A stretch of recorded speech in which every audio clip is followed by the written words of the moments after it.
Meeting the Colac Otway Shire Council on the 7th of December 2022. I'll start with the opening prayer. Almighty God, we seek your blessing and guidance in our deliberations on behalf of the people of the Colac Otway Shire. Enable this council's decisions to be those that contribute to the true welfare and betterment of our community. Amen. I'd like to start this afternoon by acknowledging the traditional custodians and lawmakers of this land, their elders past and present, and welcome any descendants here today. I'd like to advise that this planning committee meeting is recorded and live streamed with the exception of confidential matters. This includes the public participation sections of meetings. The live stream recording of this afternoon's meeting will be available on the website as soon as practicable.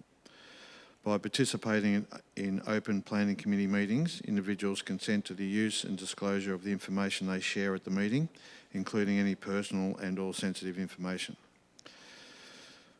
Please note that other than an official council recording, no video or audio recording of proceedings is permitted without specific approval by resolution of the relevant planning committee meeting. Can members of the gallery please turn off their phones or switch them to silent, please.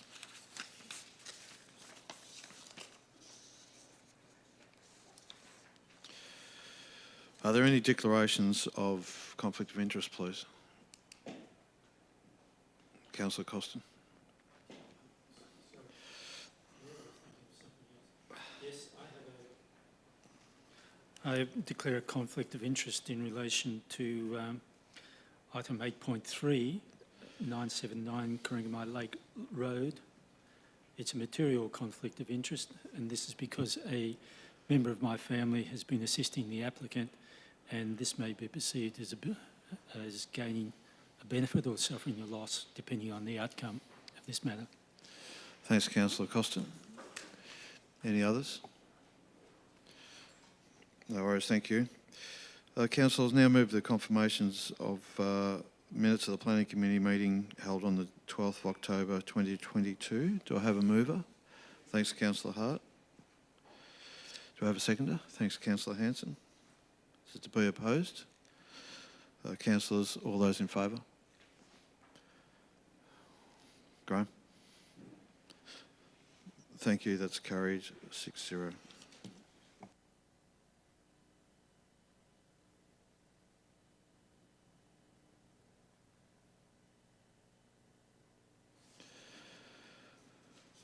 We now move to verbal submissions from applicants or objectors, and verbal submissions from those applicants or objectors who have confirmed in writing that they wish to speak to their submissions will be heard prior to the consideration of the agenda item. A limit of 5 minutes will apply to each submitter. Item 8.1, Development Plan DP 05, amended 6230 and 6280 Great Ocean Road, Apollo Bay, consideration of submissions. The purpose of this item is to hear and consider the submissions received in response to the amended development plan for 6230 and 6280 Great Ocean Road, Apollo Bay. We have verbal submissions from Dan Holdhouse. Is he here? Yep, thank you. Jan Lewis. Thanks, Jan. And Bernard Stewart. Thank you. So I'll call you up in that order, please. Dan.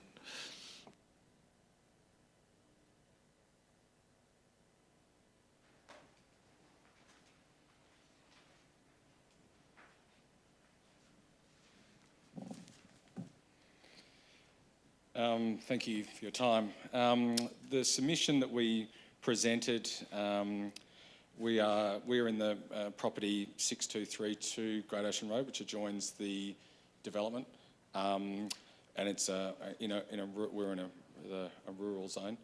The points that we probably would like to highlight was, first of all, that there be a meaningful buffer adjoining our property and the boundary of the proposed development. It does run in the photos that, of course, I have on that submission. There's a tree line that runs down that property, that runs down that section. That section is more of a wetland, especially at the moment, and there's a creek as present. But that area does need it. A larger, meaningful buffer The other point that I think we'd like to highlight is that in the design, there's not an element of tapering from a high density through to a medium, especially as this certain block it'll be the boundary of our town of Apollo Bay. So therefore, it's right to the end. So it does seem to go very high density right to that line.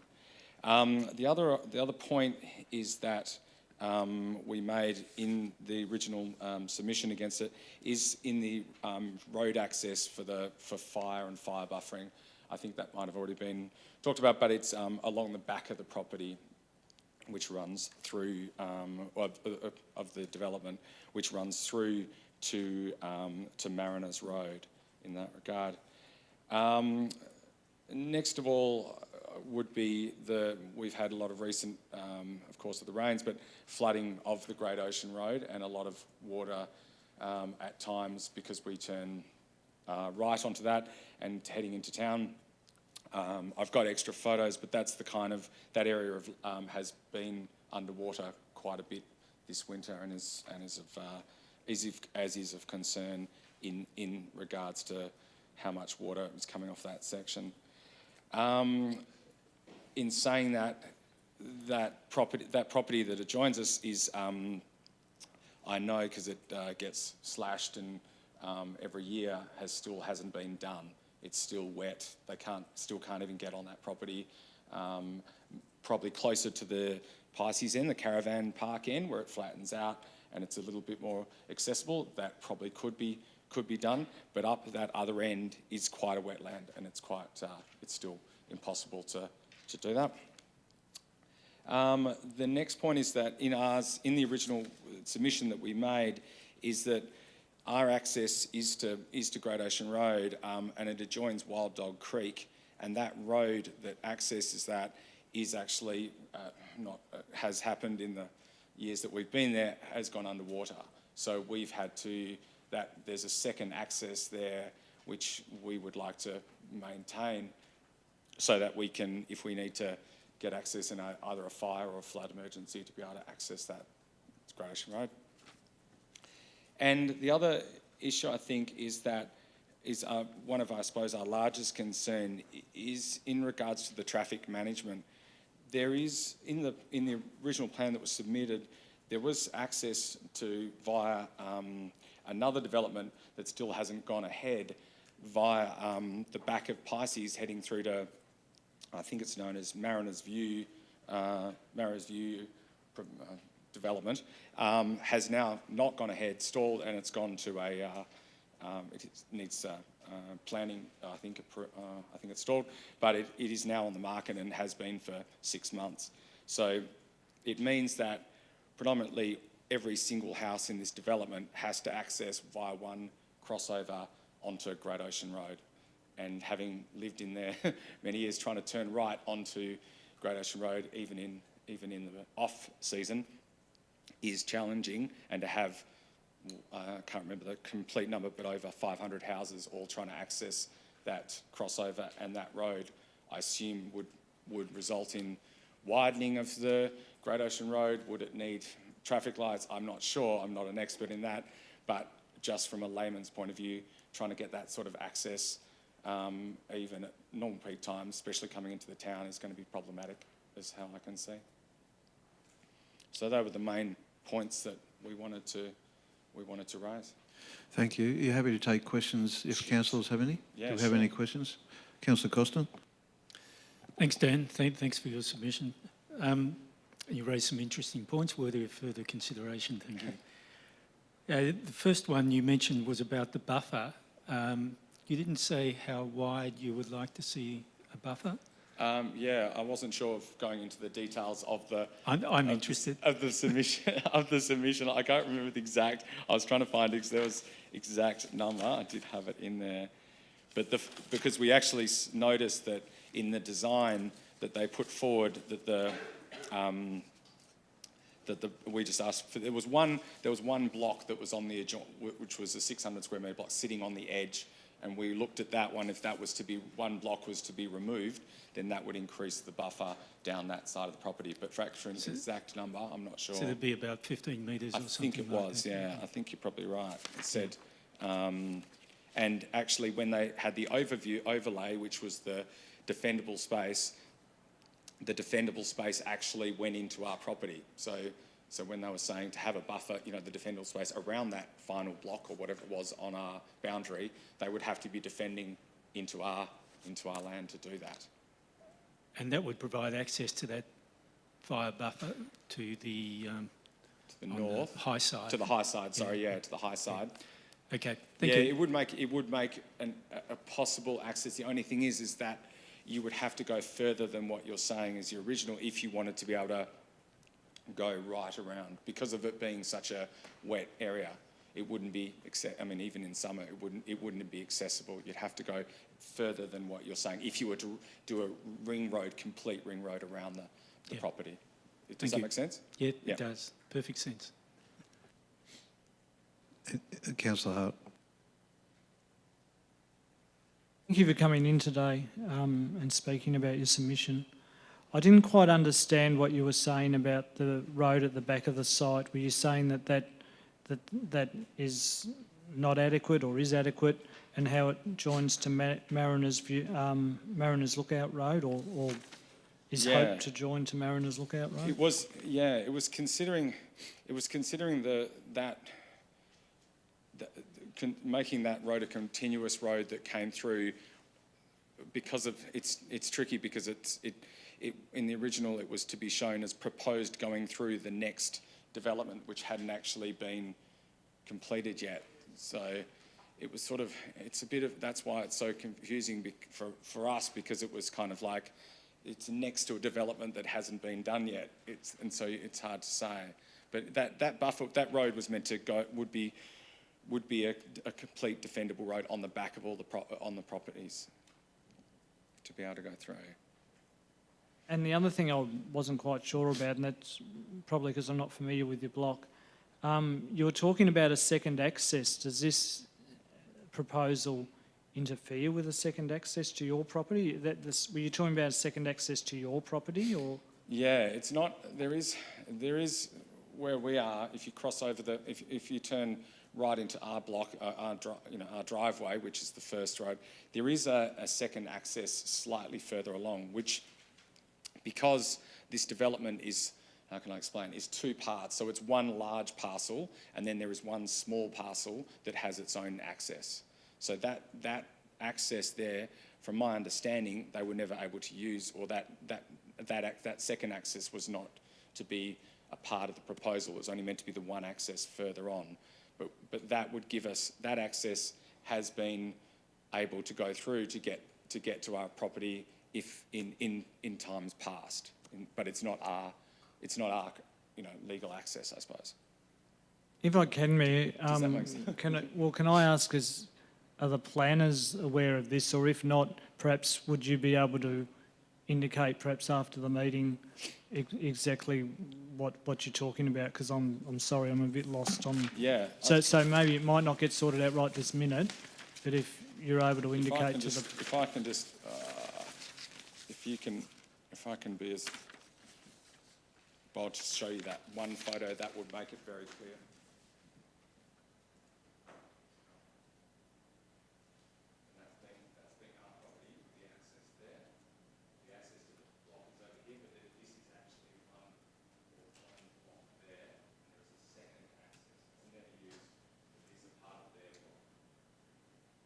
Are you okay, Mayor, if I park this to Doug McNeil to keep, and perhaps we can sort this out? I am. It needs to, unless any other councillor wants to see it right now, but I think we can look at that at a future date. Sure. I'm taking you don't want that back today? No, I can live without that. That is completely fine. Thank you. It is a trickier part, that second section, but it is in the proposal. That most of that area is designated to be a green zone anyway, because it is a wetland, really, right at the bottom there.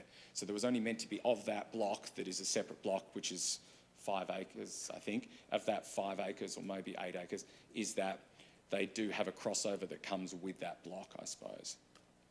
And I would like to use that to be able to, in an emergency, maintain access to the high side of our property, because ours drops down to the creek. So you'd be able to go around it as opposed to having to follow the creek, which is where our property currently follows. Does that kind of clear up? I'm trying. I'm not a planner, but that's, and I'm not an environmentalist, but that's why. Yeah, that's okay. It's obviously something we need to consider. Yeah. Yeah. Okay, great. Thanks very much for your time. Is there Any other questions? Yeah. No worries, thank you. Thanks. Jan, would you like to come forward?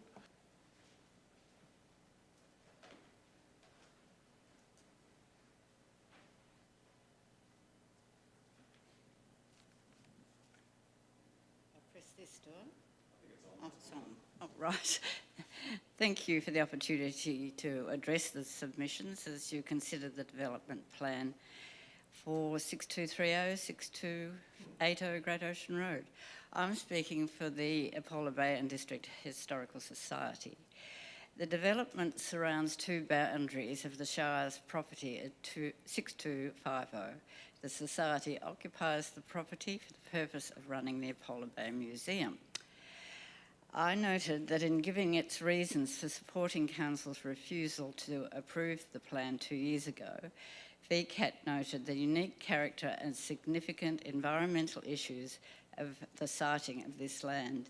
It was also recognised that there were multifaceted issues in planning coastal townships to be considered.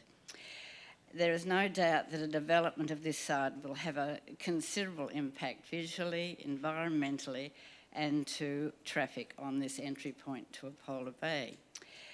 We note Schedule 5 of the DPO includes the following objectives: to provide a planned or coordinated residential development that responds positively to the significant coastal landscape setting of the land, to avoid development in areas at risk from the effects of natural processes such as flooding, erosion, landslip and salinity. My comments specifically refer to the risks from natural processes, and I ask you to consider how this impacts particularly on the properties 6250, the museum, and 6240, Great Ocean Road. Recent heavy rain, as been mentioned, has highlighted the impact of management of drainage and runoff at the rear of our properties, and as the property as a whole. The final design should contain all runoff water within the subdivision. There's some sections where it's been directed to one area, but it's going to impact on the whole of the subdivision. It's interesting that Vic Roads has not raised the issue of drainage when work seems to have been necessary further along the road near the housing to deal with water across the road where these properties were sited. Although the high-risk area for landscapes has been indicated on the plan, I'm not aware that the natural spring which used to supply water to the cable station from the property has been considered.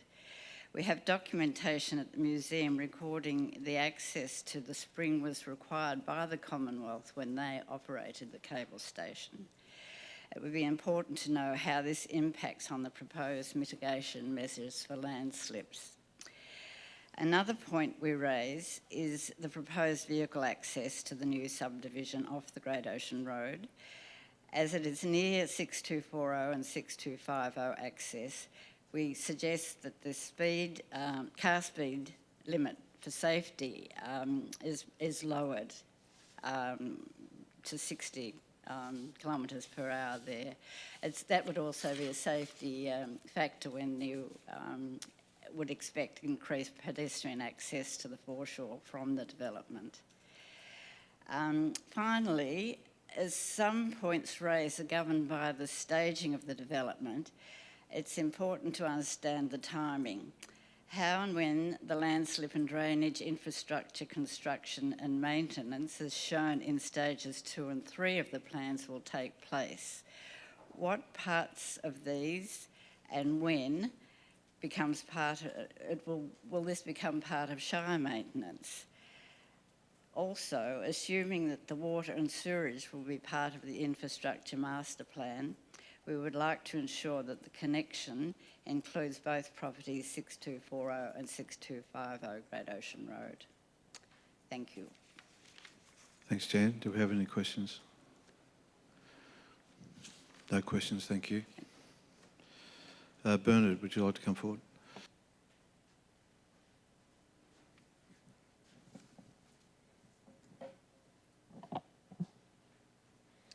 Thank you. So my name is Bernard Stewart and I'm from Beveridge Williams, and I'm speaking on behalf of the applicant for this development plan.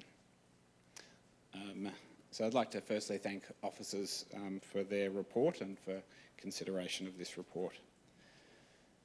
Our client has put this development plan forward, and we're looking for the approval of this development plan to provide certainty over the site.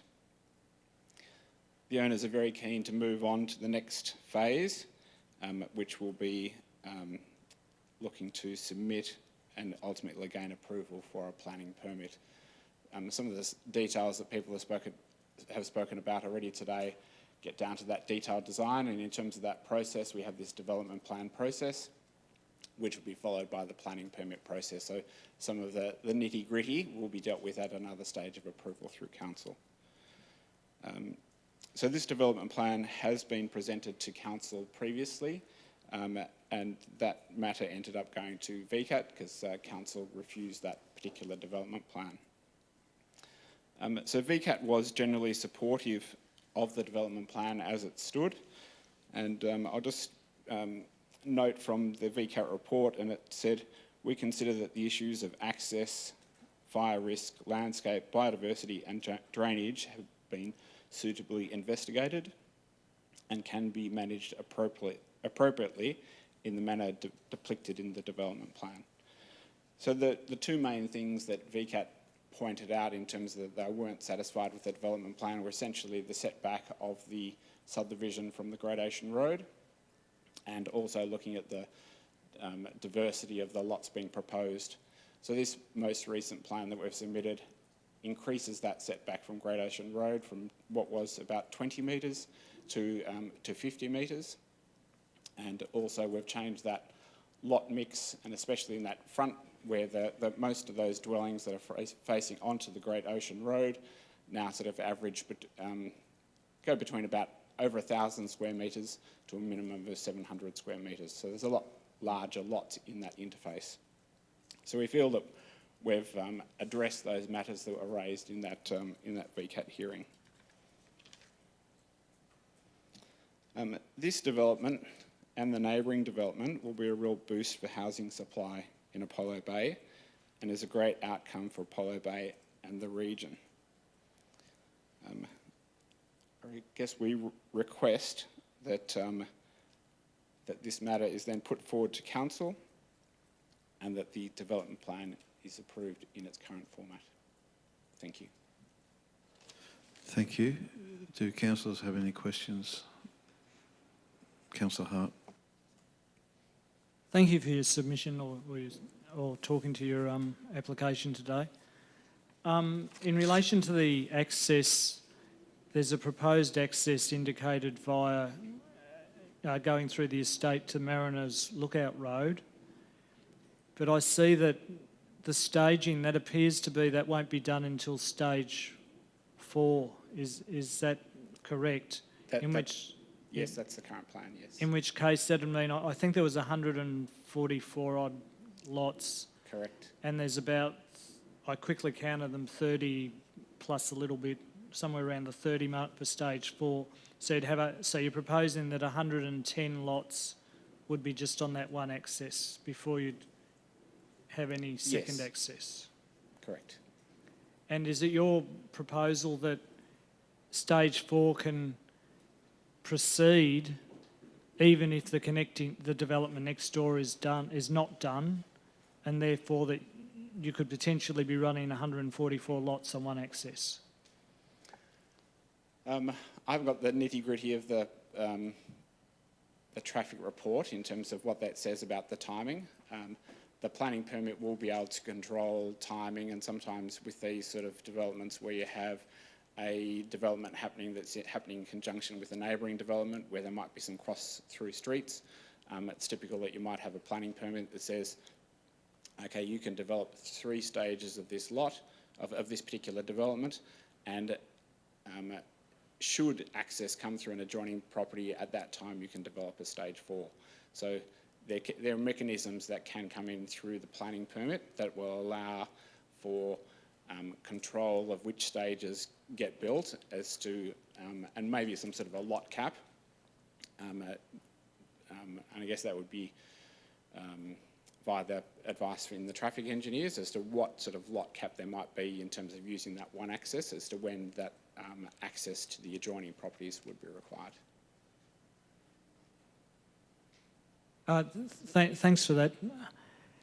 Just on the same issue, my recollection on the plan in 2017, in that it had a second access that was just for an emergency vehicles or something like that, so that if the access to Mariners Lookout Road hadn't proceeded, that there would be a second temporary access. But I'm seeing that the proposal now is to not even have, and that would just be for use for emergency vehicles and what have you. Is that in the plan? Am I just missing it in the current plan, please? There is a note here talking about an all-weather trafficable surface to allow emergency access vehicles through this drainage reserve area at the bottom here. Okay, so that will be for, the plan is to form that in such a way that you could have vehicle access from Great Ocean Road? Yes. Councillor Costin. Thank you, Mayor. Thanks, Bernard. Thanks for speaking to your application. The previous submitter raised the issues of drainage and flooding of the Great Ocean Road, and given that development will actually increase the runoff, and there are, and I'm aware, I've seen the existing problems of flooding across the Great Ocean Road coming from that lot. How is it proposed to address that issue? As part of the development plan, we have presented a stormwater management strategy for the site, and it's also as part of the ultimate planning permit for the site, a stormwater strategy will need to be prepared, will need to be finalised as part of that. In terms of the plan as it sits now, if you have it in front of you there, you can see that there's substantial areas of land have been set aside for helping to assist managing the drainage and stormwater. So something that we're very aware of. Some of the other things that can be done in terms of managing stormwater, to have an integrated stormwater management plan where there might be a requirement that lots have to have 5,000 litre water tanks on the site, and that also helps to manage stormwater on the site. So something that we're very conscious of, something that we've done a lot of work about, and something that we'll have to do further work about once we get to that planning permit phase of their development. Thank you. So that's all treating the stormwater on site. Is there actual works proposed under the Great Ocean Road or on the ocean outfalls? I'm not sure of the detail with regard to the specifics of that. Any other questions? Bernard, I have one if you don't mind. It's Sure. Perhaps more of a social question rather than a direct planning question, but there is a critical shortage of affordable worker housing in Apollo Bay, and to a lesser extent some social housing. Again, you may not be able to answer this, but I'm just wondering if there has been any discussions about any opportunities to try and make some sort of address of those issues via this development. Yes, we have made some inquiries with regard to some social housing groups, and 3 different groups, and had some preliminary chats with them about providing some opportunities for sort of social and low-cost housing in the development. So the owner is happy to do that, and the mechanism to doing that might be a Section 173 agreement that comes as part of the planning permit. In having some discussions with those providers, their sort of budgetary financing is sort of done on a year to 2 year basis, and they sort of say, when are you going to develop? And say, well, we've got these hurdles to jump, but it is something that we're open to doing and open to having that as a Section 173 agreement as part of the planning permit. And yeah, we have made had some discussions with 3 providers with regard to that. Thank you, Bernard. That's excellent to hear. Appreciate that. No worries. Thank you. Thank you. Councillors, do we have any questions of officers? Councillor Hart. Thank you, Mayor. I just thought it would be helpful if we got some clarification about the purpose of today's recommendation. My understanding is that we're acknowledging the submissions, and I appreciate the people coming in today, but we'll be the aim is to make a decision. Would that be at the council meeting in December perhaps, which is only next week?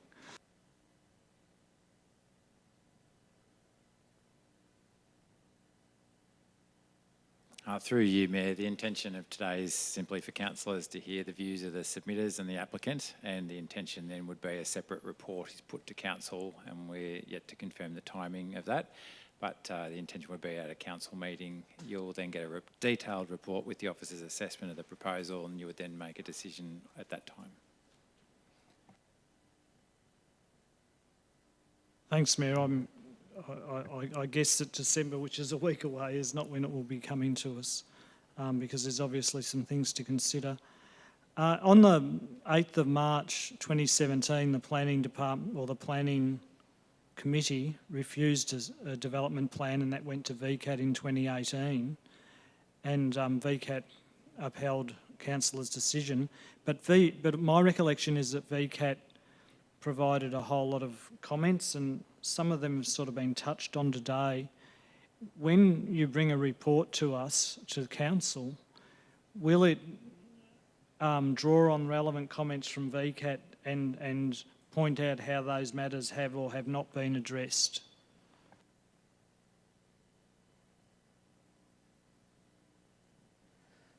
Through you, Mayor, yes, we'll go through both the issues that have been addressed and how the conclusion was reached that they were appropriately addressed, and also look at the issues that the tribunal members considered were still outstanding, and what they considered should be addressed on those matters. So the report will be framed around the VCAT order and the findings of that order. Nobody else has got their hand up, Councillor Hart, so you've got the floor. Thanks. Not for long. Thanks for your indulgence, Mayor. I might not be able to get an answer today, but I have some reservations or concerns about the 3 lots that are between the 2 drainage reserves at the back of the site, because the topography seems to indicate that there's a natural creek or drainage line there. So I'm just interested to know why you would think that would be suitable to have 3 lots there. And I'm happy if the answer's that'll be addressed in the council report, I'm happy to accept that answer for today's purposes. Through you, Mayor, we'll ensure that's dealt with in the report. Hopefully a final one, and this might just be not reading the plan correctly, and I appreciate the clarification about where that second emergency access was. The blue solid line, that's just a indication of a boundary as distinct from a barrier, and my particular reason for asking, that's how I understand it. The reason I'm asking, or what I've got in my blue line with red dots, is that there will be capacity for stormwater to flow across land. So the question is that's just an indication of a boundary on a map as distinct from some sort of physical barrier. Is that right? Through you, Mayor, the blue line isn't a solid barrier. It basically relates to staging. Even I can get the staging one, but the one right at the back that says blue, red at the back of the residential plots. I'm not talking about the, is that, or is that trying to indicate two different things at once? That's the edge of the subdivision and it's the stage. Yeah, through you, Mayor, if I'm reading your question correctly, that where it's got a blue line with red dots, I think that's indicating the two things. It's the edge of the boundary of the subdivision and it's the staging. The blue line is the staging. Okay, I get it. I'm silly. Thanks for that. I didn't say that. No.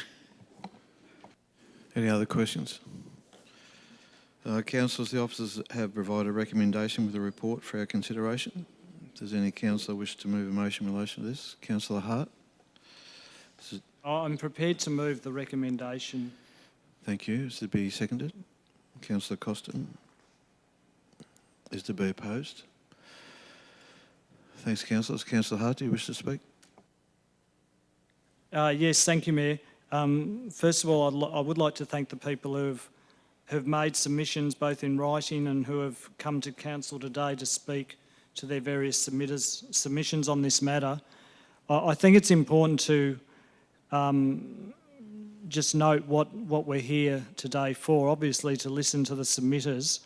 In moving this resolution, if it's approved, this matter will be referred to a council meeting and there'll be a report that will consider the submissions and some of the other issues that have been raised.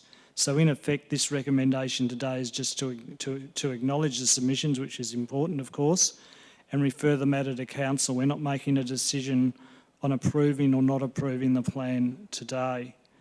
I do think it's very important when it comes back to council that the VCAT decision that arose from the 8th of March 2017 decision on an earlier plan is addressed in detail and preferably contained in the agenda, that it addresses the different points that VCAT made which were satisfactory or not, and the ones that weren't satisfactory, how those issues have been dealt with.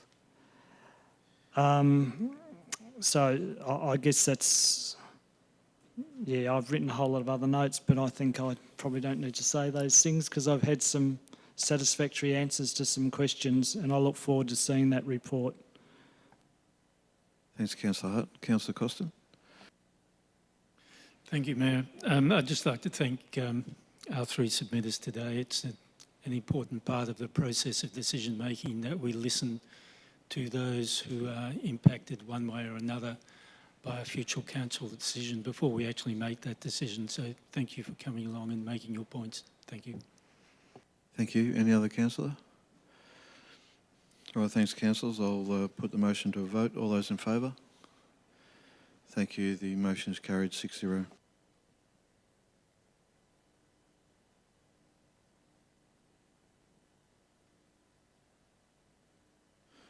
Councillors, move on to the next item, number 8.2.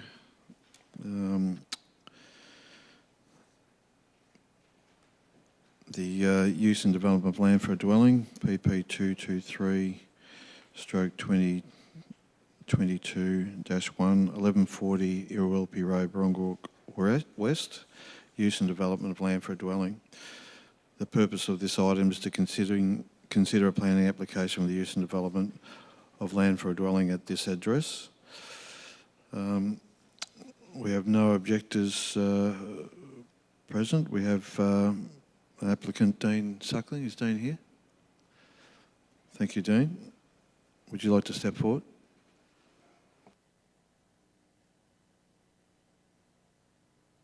That's absolutely fine.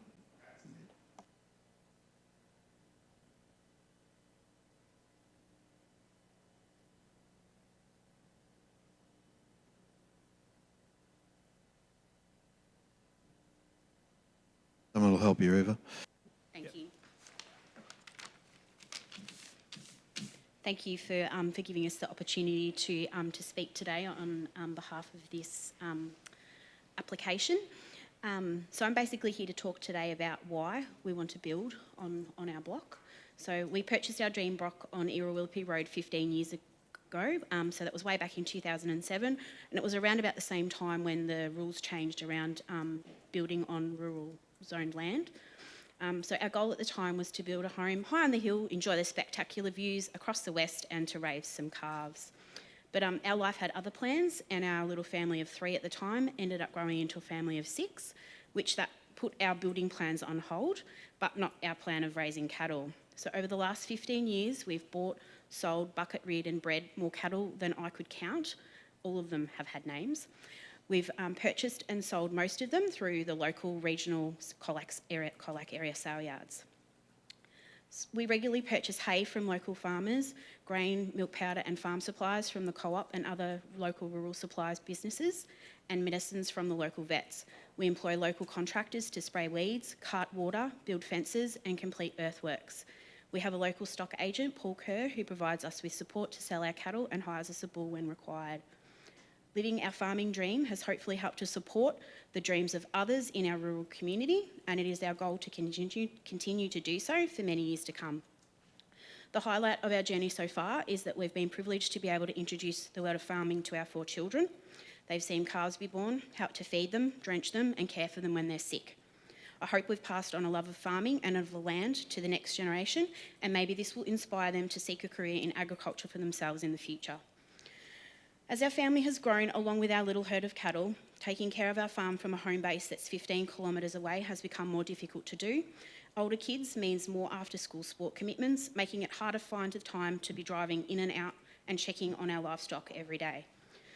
More cattle also means that there is an increased chance of things going wrong. We've had a few near misses. We've had young calves escape out onto the road, and we've received phone calls from local laws about this. Luckily, there's been no accidents caused. We've had cows escape into our next door's paddocks, and last year we lost a calf because we weren't there to supervise the birth. Thankfully, the vet was able to save our cow, who was a much-loved hand-reared Murray Grey Cross who has a name Doe, and she loves it when our kids feed her slices of bread, so we were very relieved that we got there in time to save her. Building our family home on our little farm is the next step in realising our dream. It means we can be close by every day to provide proper care and supervision that our animals deserve and avoid any further unnecessary mishaps or losses. It means we can also look forward to hand rearing more calves, something that we can no longer logistically do when our home is not where our calves are. Our family has lived in the Colac Otway Shire for almost all of our lives. Paul and I both attended school and secondary school here, as do our 4 children. We both work locally, Paul at Whedon's Transport as a livestock truck driver, and myself in Health Information Services at Colac Area Health. We look forward to spending many more years here, continuing to breed and raise cattle on our little farm while enjoying the peaceful, scenic rural lifestyle. The benefit of being able to have it all. Experiencing the farm life while also having a rewarding career is the best thing about living here, and that is the main reason why we have chosen to make Colac Otway Shire our home. Thank you. Thanks, Evie. Are you happy to take questions if councillors have any? Absolutely, yeah. Any questions, councillors? Doesn't look like it, thank you. Thank you. Councillors, do we have questions of officers? Councillor Hart. Thanks, Mayor. The officer report refers to a number of VCAT decisions, one in 2009 for the site next door, number 1120 Irrawillipy Road. Since that decision, has that been consolidated into a neighbouring farm? Or if you're not sure of that, is that still have its own title? Through you, Mayor, that property was actually subject to 2 VCAT decisions. There was a subsequent one in 2013 where the tribunal also felt it would be inappropriate to allow a dwelling on that land. The lot still has its own title. It hasn't been consolidated, nor would it be expected to be necessarily. I can't comment on whether it's actually used for agricultural purposes for any of the surrounding agricultural land holdings. Yeah, go on. Thanks, Mayor. Yeah, and that 2013 one was to do with an application for a category. There was another VCAT decision in Baw Shire, referred to in 2022. As can be seen from pages 5 of that decision, which is page 109 of this agenda, and page 15, or page 119 of this agenda, the applicant's site in Bawbaw was subject to flooding. In fact, part of the site in Bawbaw Shire, and council's brought this into it by talking about a VCAT decision, would be 2.9 metres underwater during a 1 in 100 year flood. So that's about 10 feet in the old system. Is the site that we're considering today, which is 1140 Irrawillipy Road, at risk from flooding? Does it have any type of flood overlays on the site? Through you, Mayor, no, it isn't subject to flooding overlays. I would flag that the Bawbaw Shire decision related very much to farming policy and the importance of protecting agricultural land, and again would reiterate the VCAT decisions right next door to this land, where tribunal members raised concerns about planning policy conflicts, conflicts between land uses, the precedent that would be caused by losing a small lot, and expressing extreme concern about losing any land in this farmland of strategic significance where you have high agricultural quality land. Sorry, that last line, was that for Bawbaw Shire or for here? This is for this particular site, is in farmland of strategic significance. Thank you. Councillor Costin. Thank you, Mayor. Our first question is, we have a report from Agriculture Victoria. I'm wondering if any staff from Agriculture Victoria visited the site before they wrote the report. Through you, Mayor, the referral response doesn't actually say whether they have or haven't visited the site. What they have done is they've looked at stocking rates and looked at the farm management plan using recognised calculations for carrying capacities. They've advised that the proposed 15 Murray grey cows wouldn't be sustainable on the subject land, that the carrying capacity that they've worked out equates to between 4 to 5 heifers and calves per year, that there wouldn't be enough water on the land, and that food would have to be imported based on the proposal. Thank you. The other question is around how much of the site will be lost to a house and a shed and effluent field. And I'm looking at the satellite image on page 17 of our report. And if I'm reading that correctly, the boundary of the lot is the blue line. Is that correct? Yes, that's correct. So according to this plan, it looks like about half a hectare might be lost to the house block. Through you, Mayor, we have done some checks on figures in the report, and we reckon that roughly an acre would be lost to the dwelling and associated infrastructure as a result of this proposal. Having said that, as I say, we consider the entire lot would be lost from an agricultural perspective. Yep, so about an acre, a bit less than half a hectare, not the 2 hectares. Yes, as I say, we checked that. Thank you. Councillor Hanson. Thank you. When the applicant bought the property 15 years ago, is it true that they would have had a right to have built a house under, I think it was under the rural zone? Yeah, the rural zone preceded the farming zone. The provisions were pretty much exactly the same as the farming zone. So a dwelling would have been as of right on a lot of 40 hectares. As with the farming zone, a dwelling would have been a Section 2 use, so a permit required, and similar considerations would have applied. So there was no right to erect a dwelling on this lot historically.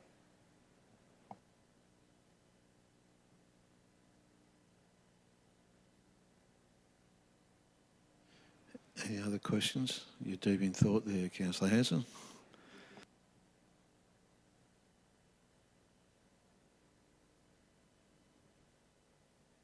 Councillor Hart. Thanks, Mayor. I just want to clarify what was just said. My understanding is that the rural zone was a lot more flexible, and that was the purpose of introducing the farm zone. That the farm zone is the one that makes the stronger links to requiring farm plans and how the house is relevant to agriculture, and that wasn't an issue with the rural zone.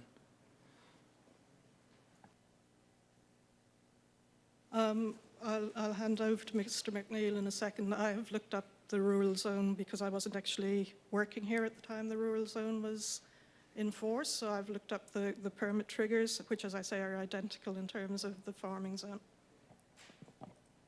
Hang on a minute, please. May I just clarify the question? I'm not disputing that there was a trigger to apply for a permit, but the question is specifically relating to the difference in the farm zone to the rural zone, which created stronger links that were not there of a rural zone, so that the decision-making process was quite different, notwithstanding that a permit was required. Is that a fair comment? Yeah, Mr McNeil. Yeah, through you, Mayor. The reason the state government introduced the farming zone was because they felt that there was too wide a range of land uses that one could apply for in the rural zone, and that there was a lot of land uses being established that were not compatible with farming and taking farming land out of agricultural production. Under the rural zone, there was, I agree with Ms Butler, that a dwelling was not, unless it was 40 hectares or more, it wasn't as of right, needed a planning permit, and you had to have consideration as to whether it was consistent with the purposes of the zone, which were there for rural purposes. So there definitely had to be consideration about whether it was suitable based on the fact that it was in an agricultural area.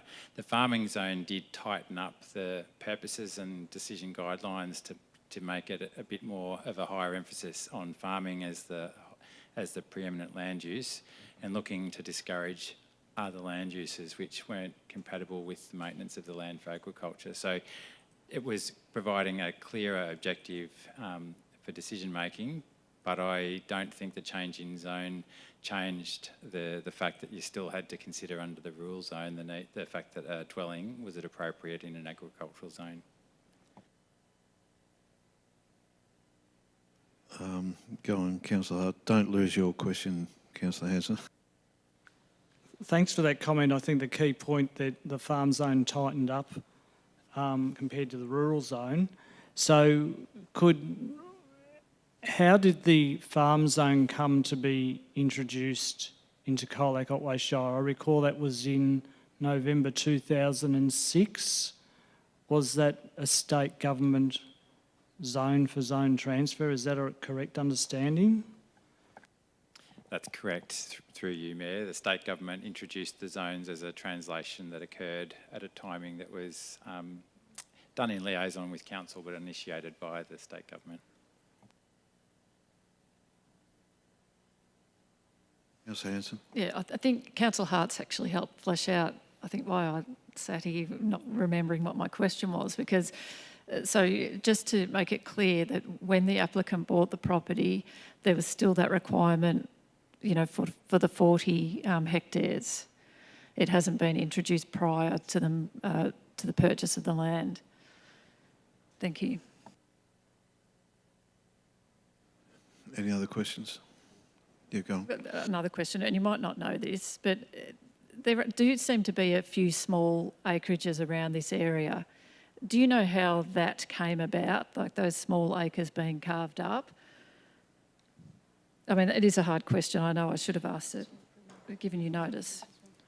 Yeah, through you, Mayor, I think wherever you look within the Shire, regardless of whether it's land of low or high agricultural capability, there are examples of where subdivisions have occurred in the past. Farmers have excised off houses at various stages. There's been dwellings established on small lots, but in the majority of cases, those would have occurred prior to the current planning controls that are in place. The analysis that councillors have been provided around dwellings that exist around this site and some of the other sites that are before you today, most of those decisions to support houses on those lots or creating the lots for subdivision would have been under previous planning controls, and certainly without the current policy emphasis, which is about discouraging housing in rural areas where there's not a strong support for an agricultural land use. Thank you. Councillor Hart. So that would be exactly the point I was making earlier, that the time you're talking about is when it was a rural zone. Through you, Mayor, I think probably the important point for councillors tonight is that we're making a decision on a planning application under the planning provisions that exist today. The farming zone does give a higher emphasis to protection of land for agriculture than the former rural zone, but the former rural zone did ask responsible authorities across Victoria to be considering any proposal for a non-agricultural use as to whether it was appropriate in a rural zone. The farming zone is simply giving heightened attention to the need for that to occur.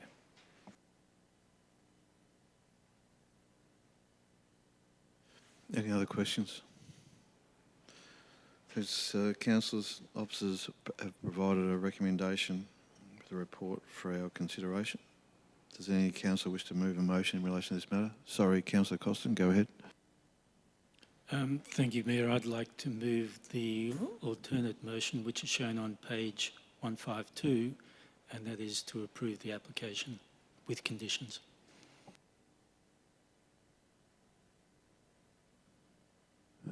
Thank you. Is that it up on the screen now?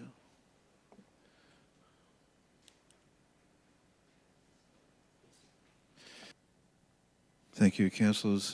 Councillor Costin has moved a motion, seconded Councillor Hart. Is it to be opposed?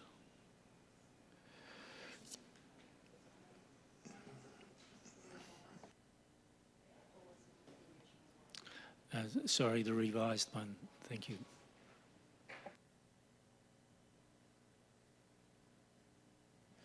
So to be clear, is that the one up on the screen now? And that's the one you seconded, Councillor Hart? Good. Councillor Costin. Thank you, Mayor. Today we're looking at applications for 4 dwellings in a housing crisis. So let's give these applications due consideration. They present quite a dilemma for council.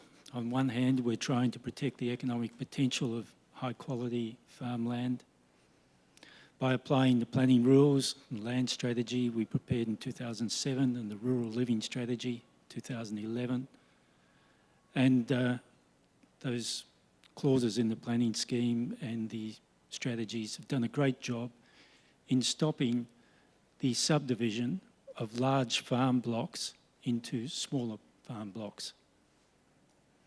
But part of the problem we have now is that we're trying to apply those planning scheme provisions to small blocks, legacy blocks, which had already been created. And since that time, other economic challenges have emerged since those strategies were prepared. We have a severe shortage of workers, affordable housing. In effect, you might say that we've got more farmland than we've got farm workers. More manufacturing, construction, processing, tourism, health, social services than we have workers. So there's an urgent need to address this worker shortage by providing more attractive housing options to bring more people to live and work within our shire. And there's little doubt that a house on a few acres close to town is quite an attractive option for people who want to relocate into our shire or stay in our shire even. And it's not just baby boomers who are looking to retire on rural lifestyle properties. The statistics show that since as far back as the mid-2000s, that nearly 80% of these so-called tree change people are still under the age of 50 and can still actively participate in the workforce, and that's what we want. At present, this lot is contributing in a small way to our farming economy, and officers argue that a dwelling on the site will reduce that contribution. However, the applicant has proposed that the lot can be used more intensively with a dwelling with on-site management and potentially contribute more to our farm economy. In this way, the applicant's proposal aligns pretty well with the rural land strategy objective to encourage more intensive alternative farming enterprises.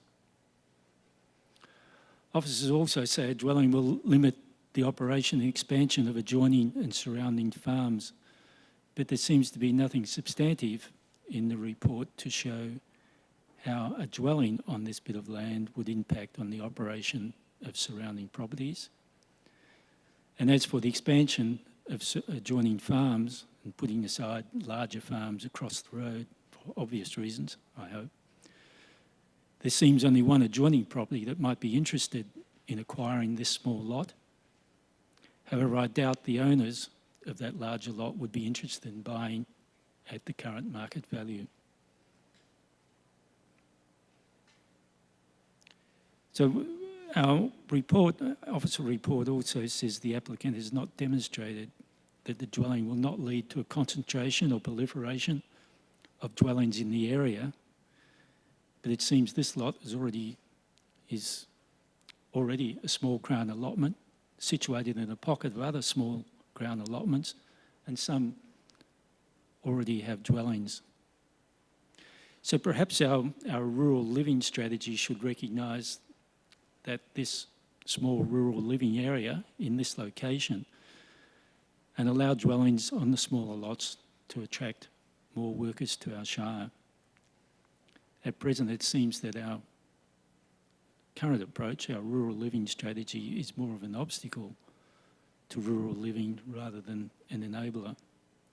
Is not really doing its intended job of attracting more people or retaining people to live and work in our shire and underpin our economy.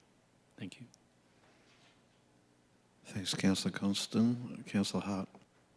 Reserve, Mayor, thanks. It wasn't opposed, Councillor Hart? No, you can talk now. All right, okay, I'll talk. Thanks, Mayor. I think in considering this particular application, we need to consider how the farming zone came to be introduced in Colac Otway Shire. It was a zone-for-zone transfer that resulted in many of these legacy lots, these smaller acreages, becoming farm zone, when under the rural zone there was a lot more flexibility in the decision-making process. In speaking to support to grant this particular permit, I note the VCAT decisions on the adjoining site going back as far as 2009. At that time, VCAT, like Council, had what I would almost call a nostalgic view, a nostalgic optimism, that if we just stop allowing people to build homes, that the sites will somehow be consolidated and absorbed back into a much larger farm. This hasn't happened in relation to the neighbouring site, despite that optimism. In about 2019, we took back the delegation to refuse applications such as these, and I think that was the right course. Much is made of the rural living strategy, and Councillor Costin has rightly pointed out how that seems to be used to be stopping people from building homes. Yet the planning amendment that was done in relation to the theatre at Red Rock demonstrated that there is a lot of flexibility in the rural living strategy. Council has that capacity to be flexible, and the planning panel supported the flexibility that Council took or planned to take on that occasion. So there's no reason that the rural living strategy has to be presented in black and white terms as it is to us.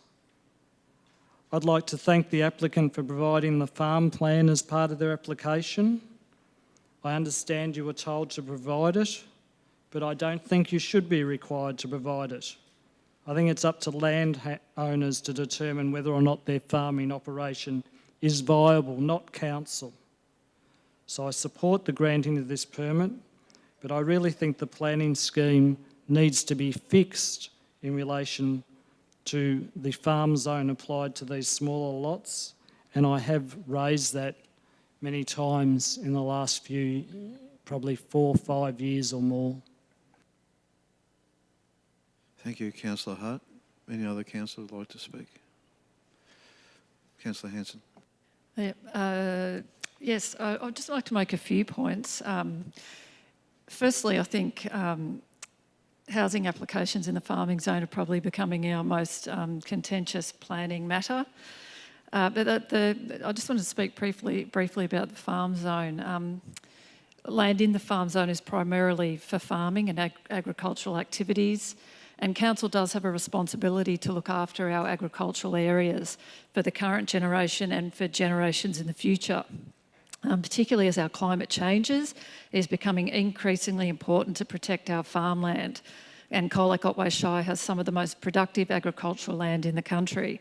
And the site of this application is magnificent farming land. It's a beautiful, not only a beautiful spot, but it's a fantastic place to farm.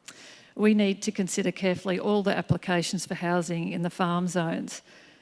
And the reason I think we need to carefully consider them is because once you allow a house to be built in a farm zone on a small lot, you really change that forever, because what you turn it into is you turn it into a lifestyle block.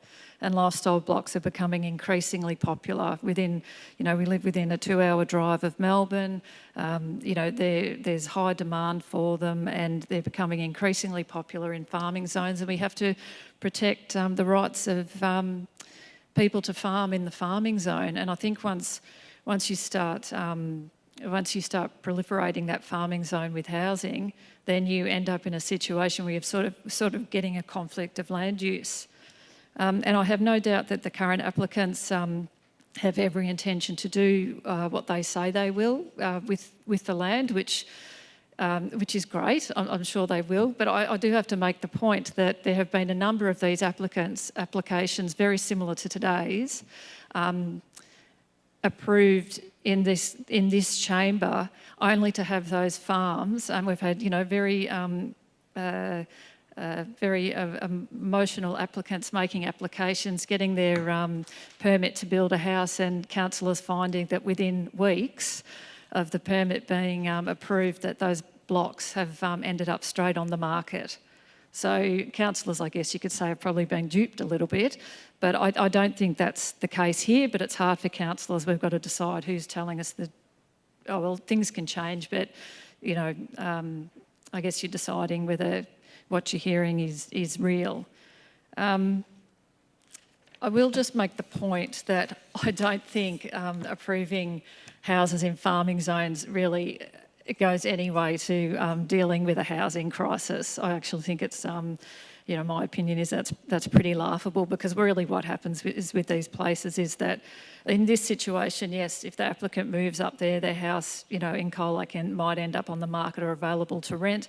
But what often happens with these types of lifestyle blocks is that, they can be bought for weekenders. They become $1 million blocks or multi-million-dollar blocks in some circumstances. So I don't think it goes any way to dealing with a housing crisis. But I do implore councillors to take these applications really seriously. I certainly support the right to farm and think it is really important to protect agricultural land.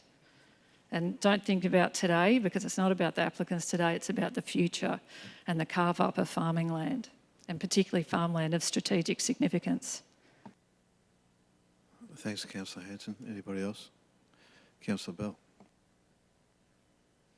Thanks, Mayor. I won't speak for too long on this one. There's been a fair bit said already. I just wanted to raise the issues around the current context of the planning scheme. I think there are some challenges there for the correct application of whether or not you grant a permit for a dwelling in the farming zone in this instance. And I've noted a couple of times over the last couple of years that perhaps there's potentially some lag between the intent of the planning scheme and any given planning matter that we have on a particular day, like today. So I think some direction in the future around how we make these decisions is something that we seriously need to consider. That's on a statewide perspective and also a local perspective. Just with this specific matter, having listened to some of the conversation and some of the more technical application from the council officers earlier today, Clearly, there's a lot of consideration around the protection of agricultural land and how that weighs up against building a dwelling that may be perceived to limit the protection of agricultural land. And my conclusion after having considered those key aspects is that I don't think it does, given the size of the land, detract from the protection of agricultural land. In fact, I think it's been demonstrated that it could be enhanced. I mean, you consider the alternatives for the owners of the land, or in other situations, leasing it to neighbouring landowners, I don't think is an overly attractive proposition. So to have the ability to build, live there in the community, continue or carry on a farming practice, does to me tick a lot of boxes. I don't think it detracts at all from the protection of agricultural land. So to that end, I'm supportive of granting a permit to build a dwelling in this particular case. Thanks, Councillor Bell. Anybody else? Councillor White. I've got to say, since being on council, this is probably the most challenging types of decisions we have to make, and listening to people's dreams about what they want for their future and how they want to use the land is really something that needs to be considered very carefully. But I also have started to understand more clearly how important it is to protect the farming land and significant farming land such as this. And for me, making that decision is really very difficult in terms of what it means for the future and how we manage our land for the future. So I just wanted to say, and to thank the applicants for coming forward and giving us their view of what they plan to do, but to say that it is one of the most challenging and difficult decision making in terms of getting it right for our community and for the future. Thanks, Councillor White. Councillors now call for a vote. All those in favour of the motion? 3 in favour. All those against? 3 against. So, councillors, as we have even numbers and the vote is split, the Mayor is required to exercise a casting vote. There are conventions around that. In a normal council meeting, they don't apply to a planning committee meeting. My view is aligned with Councillor Hanson. I thought she spoke pretty well, and therefore I'll be voting against the motion. So therefore the motion is lost. Point of order, Mayor. Councillor, go ahead. My point of order is that despite Councillor Hanson not indicating she was speaking against, she did speak against, and in accordance, the mover should have been given a right of reply, because if someone speaks against the motion, the mover should have a right of reply. Not sure how I was going to vote. So I was very listening to the debate. The tone of Councillor Hanson's speech was clearly against it, and the mover should have been given a right of reply. I understand your point. I didn't take what she was saying as that strongly. I think she was making several points, including addressing the housing shortage.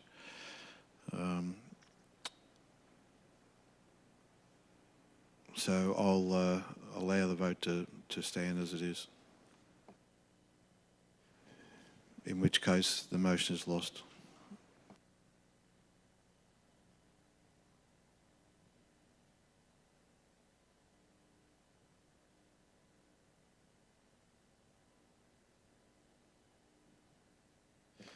Councillors, would someone like to move another motion? I'll move the recommendation. It's the motion. Thank you, Councillor Hanson. Is that to be seconded?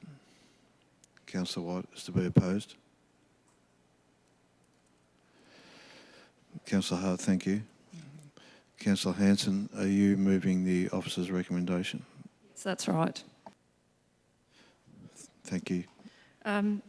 look, I find this extremely difficult, these applications for houses in a farming zone, and particularly these ones on these smaller legacy blocks.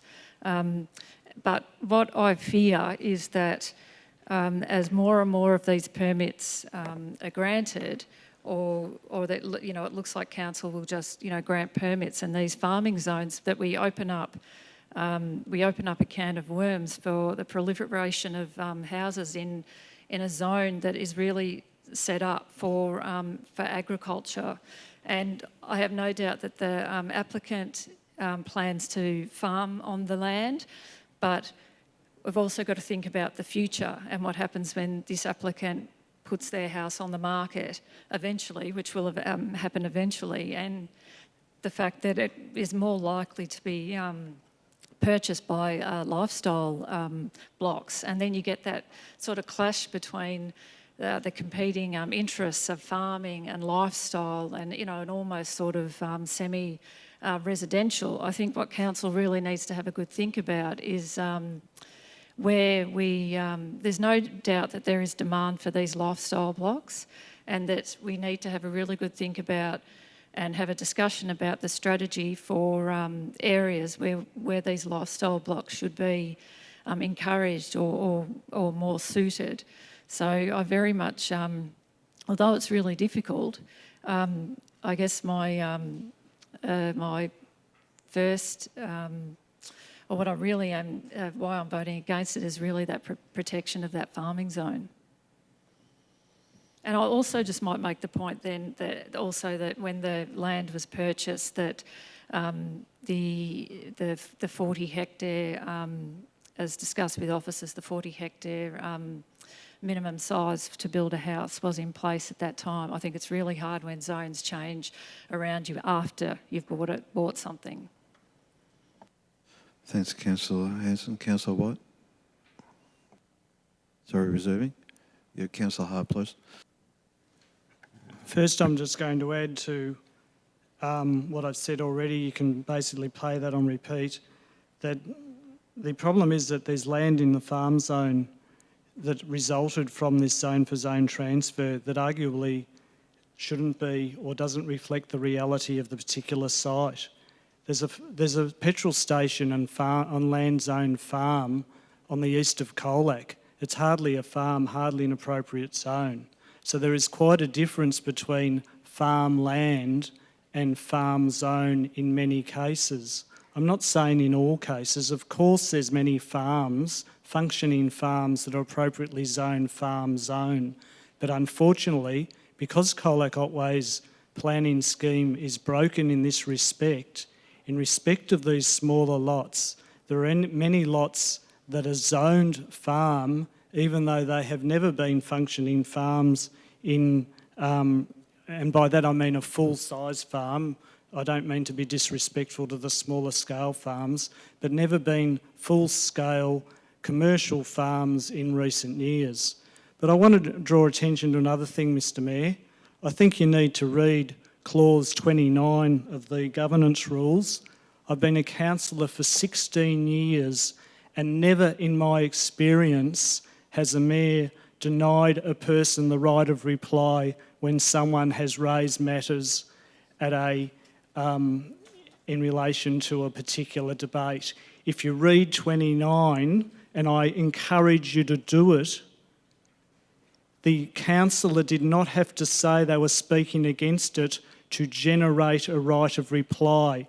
Any councillor who's moved a motion has a right of reply to matters raised during the debate. I think it is a very damaging thing that just occurred. I haven't experienced it in 16 years as a councillor, and I urge you to adjourn and have a look at clause 29 after this item's dealt with. I think it's appalling that that occurred, that Councillor Costin was denied his right of reply. And it's not a very good thing for, if you want to generate good relationships in councils, that such a thing should occur. Unprecedented in 16 years as a councillor. Thank you, Councillor Hart, and I will take that on board. I point out that your point of order was called during the vote, and perhaps if you had alerted me to the way you felt earlier on, it could have been dealt with then. Point of order can be called any time before a vote. I shouldn't have to be correcting mayors. They've got governance officers, we've got CEOs, we've got mayors who's got 6 years of experience. Have a look at the governance rules. Thank you, Councillor Hart. Councillor White, you're reserved. Yes, I was going to call for any other councillor who wished to speak. Thank you. Councillor Costin. Thank you, Mayor. Look, these planning applications shouldn't be based on guessing about the future or a fear that these small legacy lots will be bought up by people who live in Melbourne. They could be equally bought up or used for more intensive agriculture by people who currently live in Colac and want to move to this lot. That's a reasonable scenario. So let's not base our decision on one fear of the future that someone who lives in Melbourne or elsewhere might use it as a weekender. Approving this application would allow for more intensive agriculture on this small legacy lot. More intensive agriculture. It would have contributed more to the farming product within our municipality. The approval wouldn't limit the operation or expansion of surrounding farms. And the option of consolidation with neighbouring properties, one neighbouring property only, still remains. And it shouldn't be up to the applicants to show that approval would not lead to a concentration of dwellings in that area. There's already a concentration of small lots and dwellings in that area.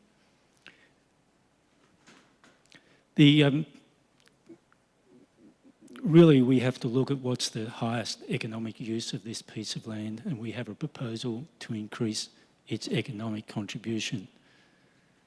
And that's one of the challenges before us as a council. We have a greater economic challenges before us to address the shortage of farm and manufacturing workers, not so much a shortage of farmland or a shortage of farm produce. We simply don't have enough workers to productively farm the agricultural land we already have, and we simply don't have enough workers to process the farm produce that's already been produced. And that's to say nothing of the need to provide a wider variety of lifestyles and housing choices to attract people to come and live in our shire, to work in our healthcare, our business services, our retailing, education, social services and tourism industries. We've got a low employment rate of around 2.5% at the moment. It's less than southwest Victoria. It's less than the state average. There's plenty of work here, so it shouldn't be hard to attract more workers to our shire. But we seem to be constrained by outdated planning regulations, outdated strategies, when what we need is to offer more attractive lifestyles and housing choices to entice people to stay here, to live here and work in our municipality. And there's nothing more attractive than a small rural lifestyle block. Does it really matter that someone proposes to supplement their income by other means, by truck driving or some other means? Running out of time, Councillor Costin. I'll just finish quickly. Our Shire's gross regional product declined last year for the first time since 2012. It dropped by around $65 million. So let's address the primary challenge first, the shortage of worker housing, and let's approve some of these market-driven small rural lot housing applications on legacy lots.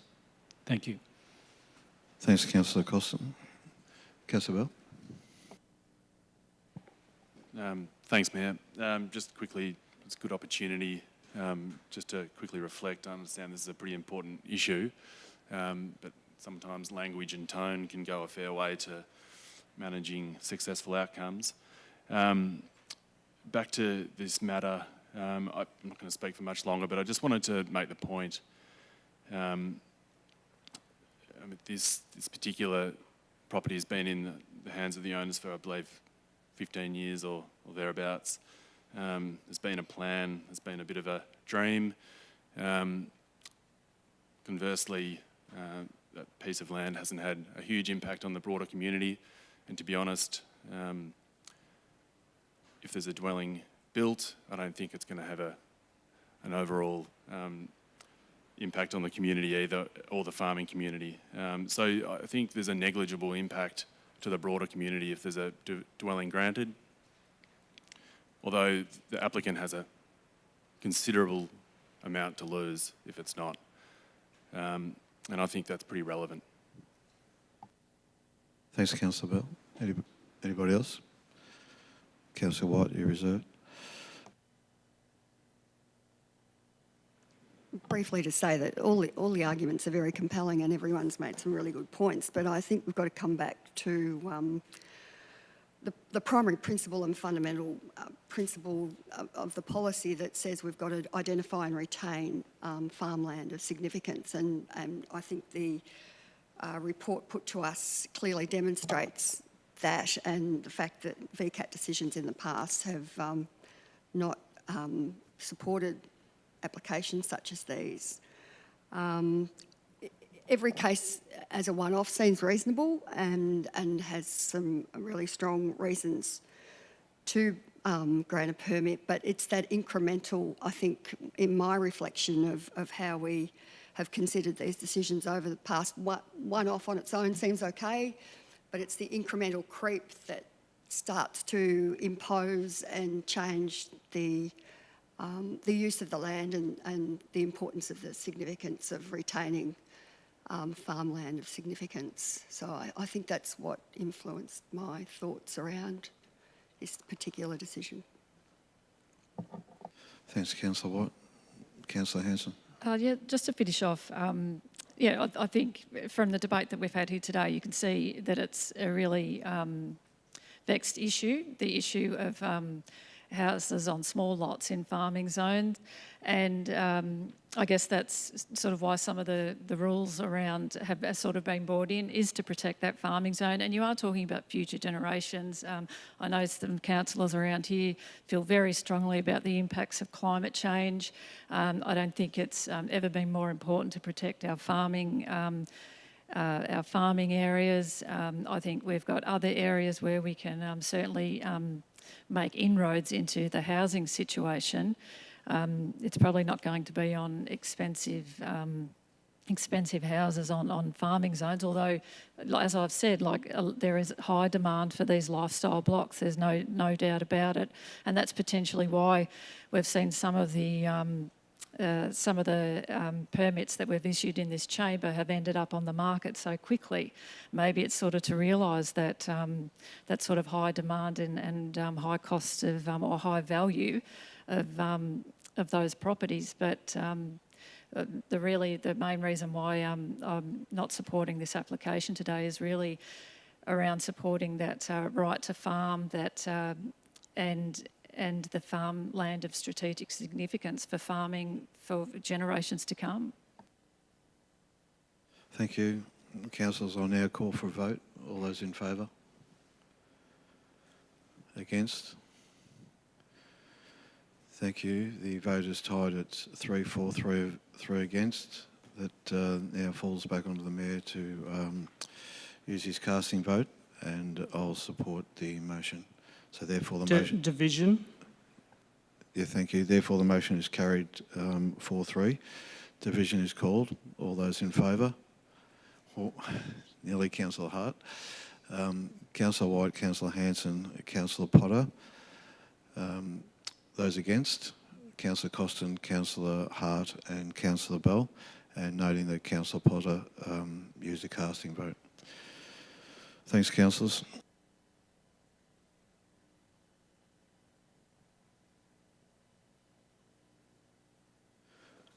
Councillors, item 8.3, 979 Corangamite Lake Road, Currarook, use and development of land for a dwelling. The purpose of this item is to consider a planning application for the use and development of land for a dwelling at 979 Corangamite Lake Road. I note we have no verbal submissions. Do councillors have any questions of officers? Councillor Costin? Yes, you did. Thank you, Councillor Costin. Yes, apologise for that.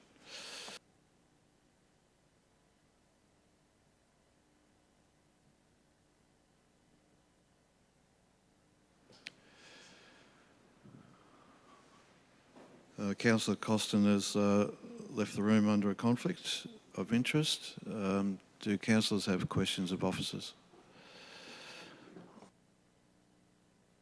Sorry, just to be clear, is there anyone who is giving a verbal submission on this one? No, I did say there's no verbal submissions. Yes, that's all right.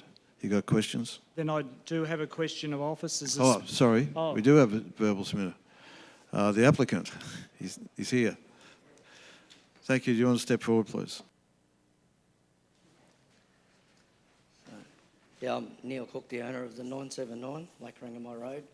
It's I like to develop the old ski club, as it's known, into a dwelling. So really, the building's been there since the 1960s, and very structural building. Just like to add a extension on the back as a more living area and a 3-bay garage, but just vehicle storage, and build a on-site large shed for my earth moving business, just a general cover, and do my maintenance there. So it's a great block on the edge of the lake, only one on the lake. Used to be known from Tubby Parker and Jack McMahon as the owners, which had a lot of family fun there, and I'd like to keep that myself for further with grandchildren and all that to happen. So, and yeah, so that's only about it, to develop it into a dwelling, so I can have a house as well. So okay. Thanks, Mr. Cook. Are you happy to answer questions from councillors? Yeah. Thank you. Do we have any councillors who ask questions? Councillor Hart? Yeah, thanks, Mayor. Mr. Cook, thanks for coming in today and speaking to your application. One of the concerns that council has relates to the roof on the garage or the outbuilding being Zincalume. Would you be prepared to change that to some more suitable colour, or are you really locked in on Zincalume for that? Nah, not in any way. I'll go colourblind, no problem at all. So if that's what it comes down to, I'll go colourblind, no problem. Councillor Hart? Thanks for that one. There's issues raised about the landfill site next door, and I'm trying not to anticipate what might happen during debate. If the issue about the landfill required, in terms of the gas and the appropriateness of having a house where you propose to have your house, if that issue takes some time to resolve, are you interested in getting a permit at least for the garage at first? In other words, or is it sort of like a package deal? Unless you can get the house, you're not interested in the garage for storing your equipment? Oh, I'd still like to build the shed if there's a process regarding to the dwelling to happen, just so I can, do maintenance, because it's a bit hard in the weather we've had, so with machinery. So yeah, that wouldn't be a problem. Any other questions? Councillor White? One of the key concerns has been about the emissions from the landfill site and the ability to get a report to support your application. Just want you to talk us through a bit more about that and what the barriers have been and why we haven't been able to get that report. Yeah, yesterday afternoon I contacted EPA, got onto a gentleman down there, and he put it to another higher superior, which I haven't heard back yet, but they advised me to contact Colac Otway Council, or the Shire, which I Simone Robinson. She put me on to Fiona Dodds, which she returned me call today, which I'd asked regarding to any gas admission or contaminated water. Originally, Ravi in planning asked me to put a bore 3 metres off my boundary fence to see if there's any contaminants coming through my property, which I have a bore down the bottom because, as I experienced the other day, my blocks are all sloped down. And he said, no, it has to be a bore 3 metres off the boundary, which is the centre of my driveway at the top of the hill. So he wouldn't take that as a sample from there. So then Fiona also said that she couldn't give me that information, which then she spoke to Doug, and then Doug returned me call this afternoon. Still really not allowing. They want me to get a EPA approved consultant, which could cost tens of thousands of dollars to do, well, Doug will be able to word it properly, but to look into it, to do all this testing, where I think it's just a really waste of money. If it's there already, it should be quite easy for you to produce if there's any gases or any contaminant water. And if it's seeping through my property, well, what happens then, So it's going into the lake. Like, the lake is average of near 4 feet deep now, So if there's water going through the landfill, it's in a scoria-based pit, so naturally it's not going to hold like in a clay base. It just goes straight through. And and going by the word of guys that I talk to, because in my gravel pit, which adjoins the landfill on the east side, there's 2 holes there that they test, and verbally they tell me there's no contaminants there, like in my gravel pit, or really, it's the cleanest landfill in Victoria. So because of the way it was treated in the past. So as far as EPA goes, it just seems a hard one at the moment to do, but I don't see why I should be spending tens of thousands of dollars to get an independent EPA approved person to do the research on your asset, It should be ready available. Just following on that, just to be clear, Mr Cook, have you asked council formally for some of that information, or you can't get it until you engage the right person? Well, I asked Doug today regarding to can I get that information, and like from Fiona, and really it's no. I've got to act on it as part of the applicant to proceed through the the right people to get it. Where it's just seems an easy job getting very hard when the information you've already got it. So. Thank you. Any other questions for Mr Cook? No, thank you. Okay, thank you. Councillors, do we have any questions for officers? Councillor Hart. Thanks, Mayor. Well, my question arises from some of the things that Mr Cook has just said. I'm trying to understand, is council saying that they don't have the information on the gas monitoring? I would have thought they would have that. Or are they saying that they're refusing to provide it and requiring Mr Cook to engage someone to do testing, which council already has? I'm really quite confused about whether council's saying they don't have this information or whether they're just refusing to provide it. Through you, Mayor, I just want to clarify that the information that the applicant is seeking from council is records of its monitoring that occurs at the site. That's not the information which officers have asked of him. What officers have asked him to provide is an assessment by a suitably qualified person that assesses the risk of landfill gas impacting on the proposed house on this site. And that would be an EPA accredited person. That person, should they be engaged, would seek that information from council, all relevant information from the landfill that relates to a whole range of things that council might record, including groundwater and methane gas monitoring.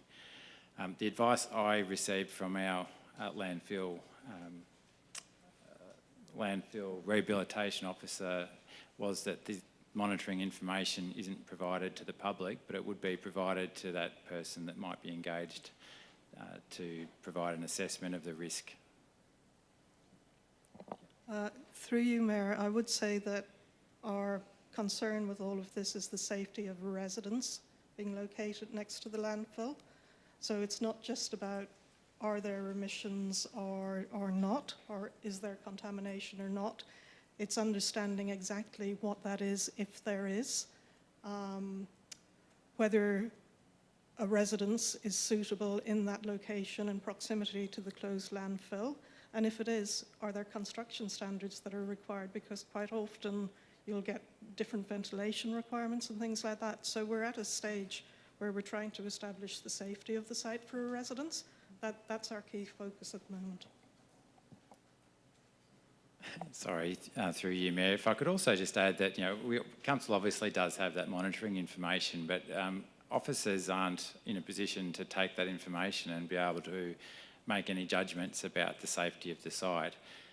It does require an expert who can take that information and analyse it and come up with a risk assessment to be able to then provide recommendations to Council, and that's the expectation of the EPA and all the publications that the EPA has that relate to this issue. You go on. Thank you, Mayor. I'm trying to understand. Sometimes I ask yes and no questions and I'm still not quite sure of the answer. But I think the answer was the council is prepared to provide the information that they have, but only to someone who's some sort of expert. Is that the gist of it? So I'm not asking you to form a judgment as to what the information means, but in terms of the gas monitoring, the council will provide that, the information they have, but only to some sort of expert. Is that what's happening? Yes, that's the advice I've received from the person in council responsible for that data. Sorry, Doug, and I understand that too, but I'm just not sure the reasoning behind that thinking. Mr. Cook's not just a member of the public, he's an applicant, but he can't access that information, it can only go to an expert. Do you know if there's any rationale behind that? Through you, Mayor, I can't really talk to that specifically because it's not my responsibility managing that information, but I just want to re-emphasise that even if that information was provided to Mr. Cook, it's of no value to him or to the officers assessing the application because it needs to be provided to someone who can interpret that information, assess it against a risk framework and then provide advice formally to council. So,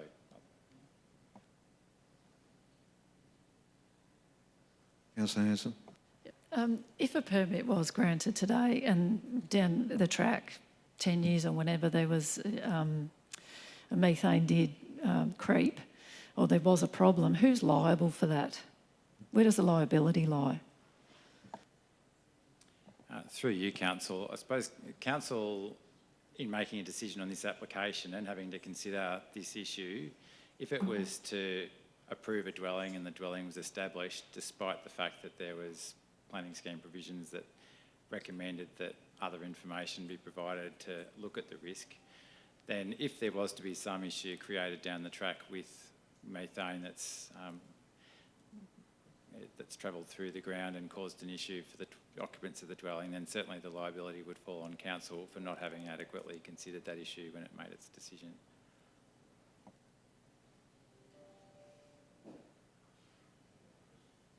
Any other questions? Council's officers have provided a recommendation. Councillor Hart? Mayor, I've got a different resolution to move. I think it's on the screen if you give us a few minutes, please.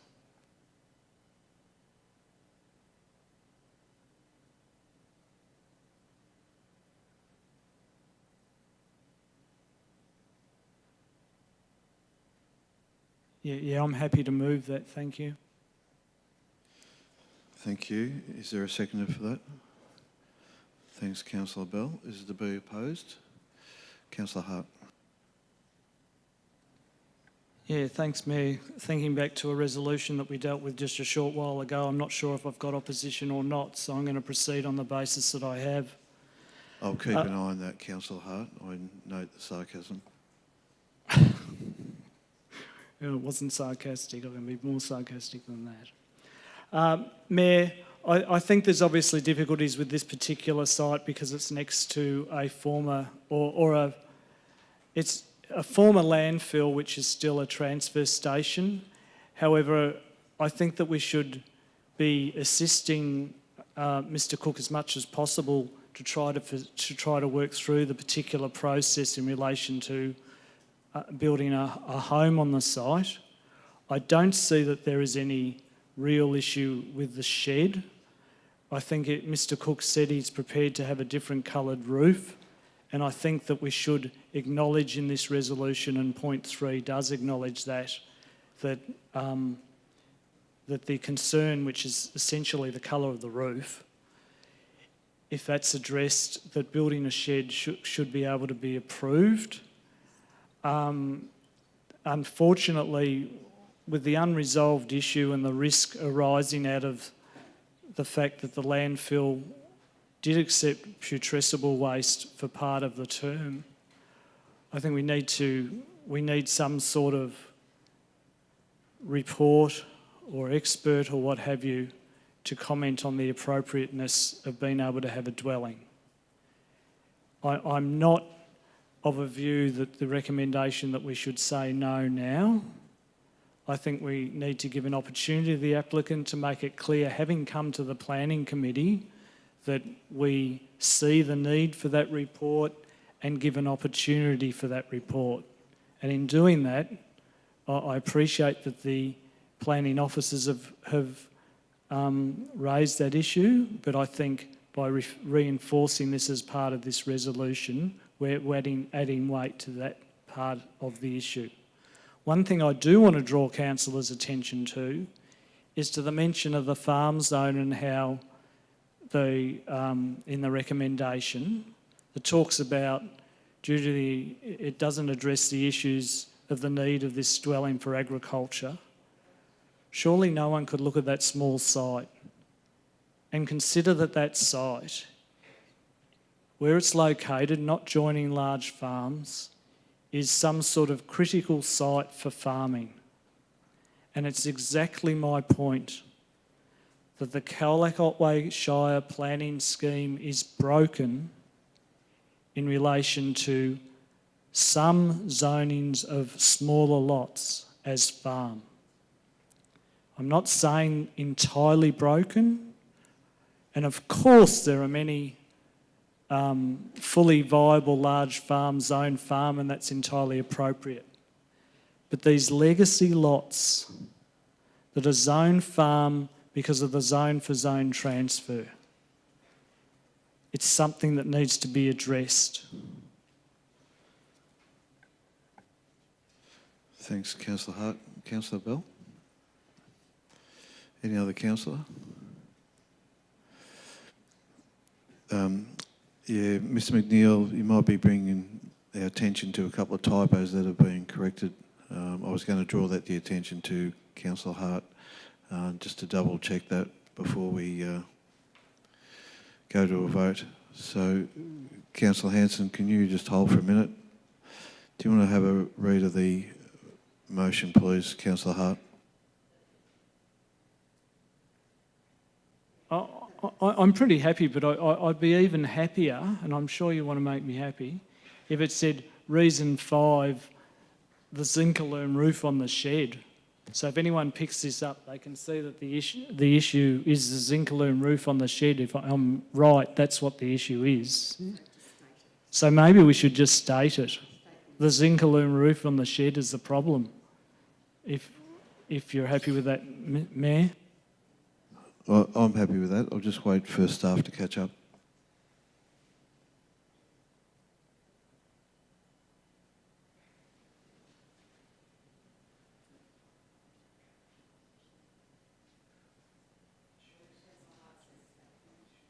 Yeah, I think that's a very good improvement, and I thank the officers for that clarification. And I'm happy to accept it. I'm moving it. Thanks, Councillor Hart. And Councillor Bell, you seconded the motion. Can you just cast your eyes over those couple of typos that have been corrected? Thank you. Councillor Hanson, did you wish to speak? I just wanted to say that I'll support Councillor Hart's motion, and I'd like to thank Mr Cook for, we went out to visit his property, and I think it was ideal that we did because it is quite unique.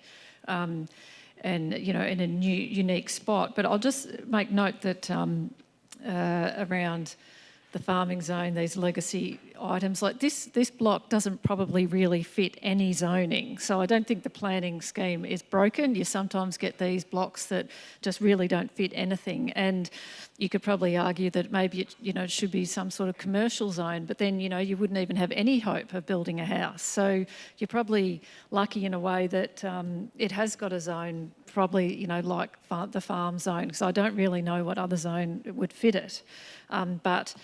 I agree with Councillor Hart. It's only very small. It's right next to the lake. It's probably I think there was a goat there. Probably apart from farming a few goats, there's probably not a lot. There's probably not a lot that you could do with it. But I just did want to make that point that it is quite a unique block, and I don't really think any zone really fits it. Thank you. I will now put the motion to a vote. All those in favour? The motion is carried 5-0. Councillors, we might take a 5-minute break now.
Thanks, councillors. We'll recommence.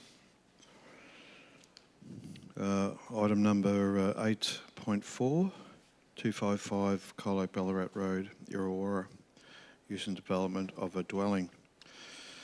The purpose of this item is to consider a planning application for the use and development of a land for a dwelling at 255 Colac Ballarat Road, Illawarra. We have a verbal submission from Brendan O'Lan from St Quintins. Are you here, Brendan? Did you want to come forward?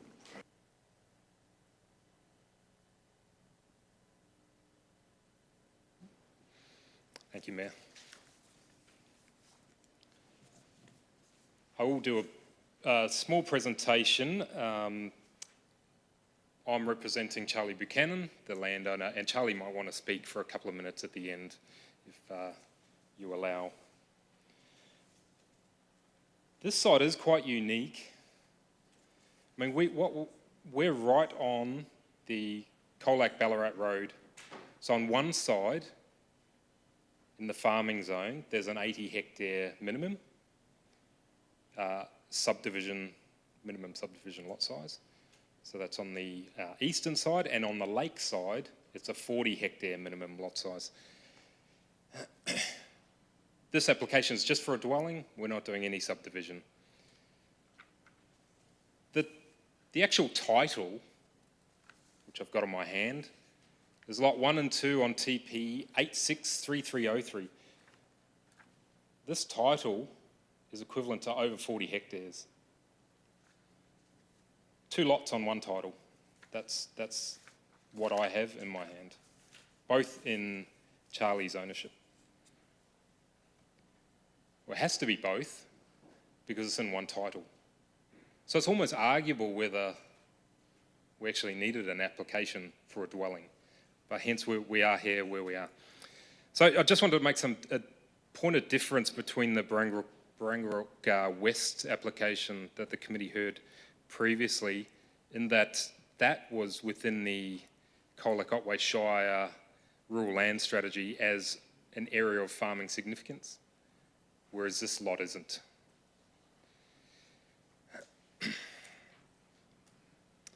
So we can talk about all we want about policy, and there's quite a few clauses up there, but this one comes down to pragmatism. So a previous permit was approved on this allotment a few years ago with the condition that the 2 lots are consolidated. It's really difficult to consolidate a lot when it's already on one title. If I went to the land registry and said, I'm going to consolidate this lot, they would laugh at me. They'll go, you're already on one title. So I'm really unsure how a consolidation would work. Now, just verbal conversations with the planning department have said that they would support an application for a dwelling on lot 2, which is where I'm sure you've got plans in front of you, if you consolidate these allotments. So again, they've been quite supportive of a dwelling, but only if the lots are consolidated. As I said previously, I'm unsure how we can really consolidate this lots. I think we'd have to separate the lots and then consolidate them. So just need to make those points very clear. So if we talk about lot 2 in isolation from lot 1, so lot 1's close to 30 hectares in size and lot 2 is 11 hectares in size. In my opinion, 11 hectares is far too large for a lifestyle allotment. That's much too much for a person from Melbourne to handle. This is only 3 kilometres from town, from the outskirts of Colac. This is going to assist in population decline for the Illawarra area, for diversity of housing, but also to continue some farming operations on the site. Mr. Buchanan's been in the area for over 50 years, farming successfully, and that's how it's going to continue. If I can be indulged, I have got a printout of areas in Illawarra that are under 12 hectares in size. Now, I've made it 12 hectares because lot 2 is 11.3 38 hectares. And what I've done, I've identified them and then plotted on those 11 or under 12 hectare properties which ones have dwellings. If I could be a judge, I'll approach the committee and just hand out those. Yeah, feel free. Thank you.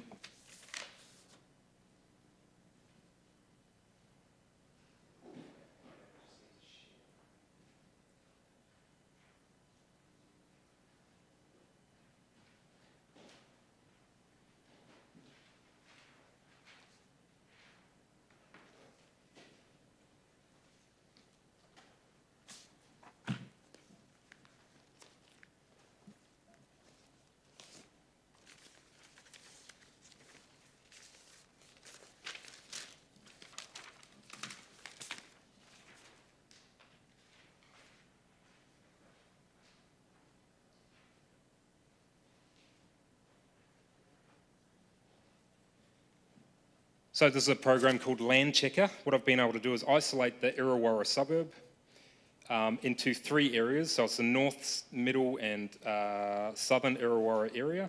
And what it can do, Land Checker can identify every site in the Illawarra suburb that is under 12 hectares. And I've done that, and those are identified in the green. Now on the fuchsia dots, so as you can see, there's quite, if you look, there's also, the southern is on the other side of the page. So what you can see is that in the majority of situations, in the north, 7 out of 10 lots, which are under 12 hectares in size, also have a dwelling. In the central part of Illawarra, and I've highlighted the subject site in the black outline, 15 out of 18 lots under 12 hectares have dwellings on them.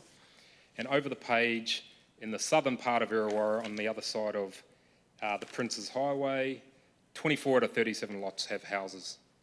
Now that's notwithstanding that there's dozens of other houses on larger allotments within this area.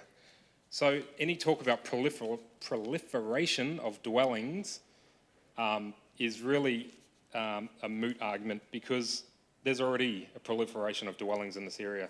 You can't get, yeah. And in terms of fragmentation, you can already see there's numerous lots, and this is a 12 hectare division of lots. I could turn on the 20 hectare lots and you'll see even more. So there's already a fragmentation of these areas. Just in terms of the actual site, where the dwelling is going to be located, probably part of the reason why council officers were supportive was that the dwelling location is immediately adjacent to 2 other dwellings. I'll just hand that out. I've given you a bit of extra time, so yeah, if you can move it along, please.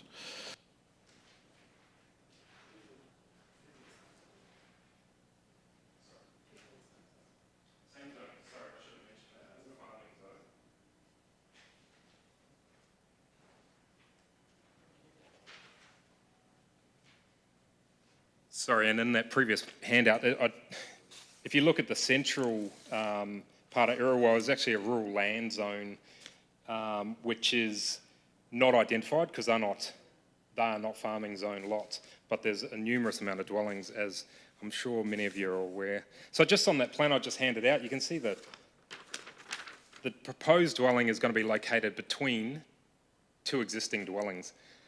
I'll just mention that there was no objections to this application. So it comes down to whether council officers would have supported this application if Mr. Buchanan didn't own lot 1. So in a way because he does own lot 1, and it's all on the one title, so of course he has to, whether that would have been supported by the council officers. At the moment they're saying because Charlie, Mr. Buchanan, owns lot 1 and lot 2, they should be consolidated. So as I said, Mr. Buchanan's been in the area for many years and will continue to run stock on this land. And in terms of, although I've mentioned it's on one title, the consolidation argument does become confusing because we've got the Colac Ballarat Road splitting lot 1 and 2. And whether that's, I'm not sure whether consolidating them in the manner that the council officers want is a pragmatic idea. having a house on a farming allotment, irrespective of what we've heard tonight, does actually help in some situations, particularly where there's an interface with other farming blocks and other rural living blocks with weed control, pest control. Mr. Buchanan also owns a parcel of land which is in the Railway Reserve, which is Lot 1 of TP 837025.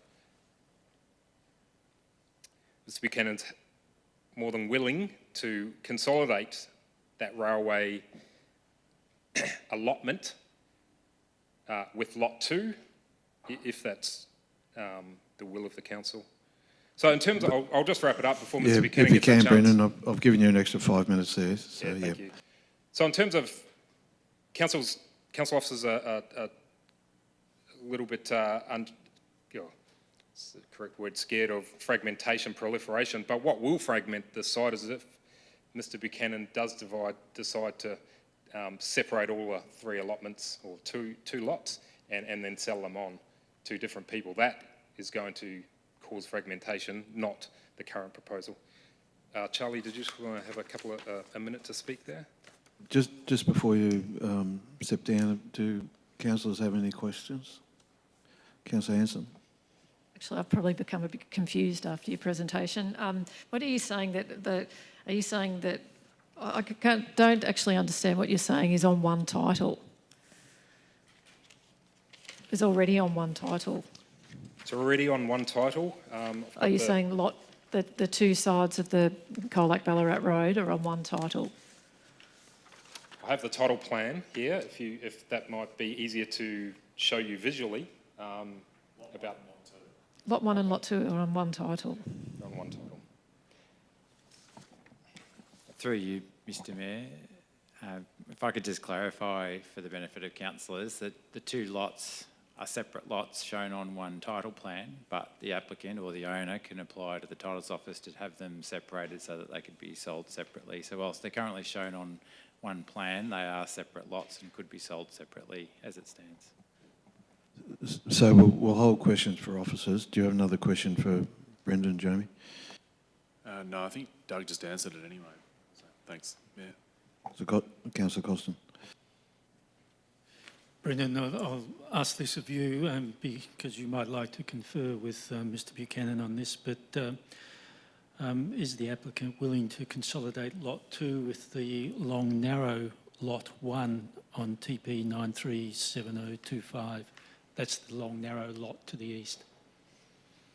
We did discuss that but prior to the meeting, and it was an affirmative.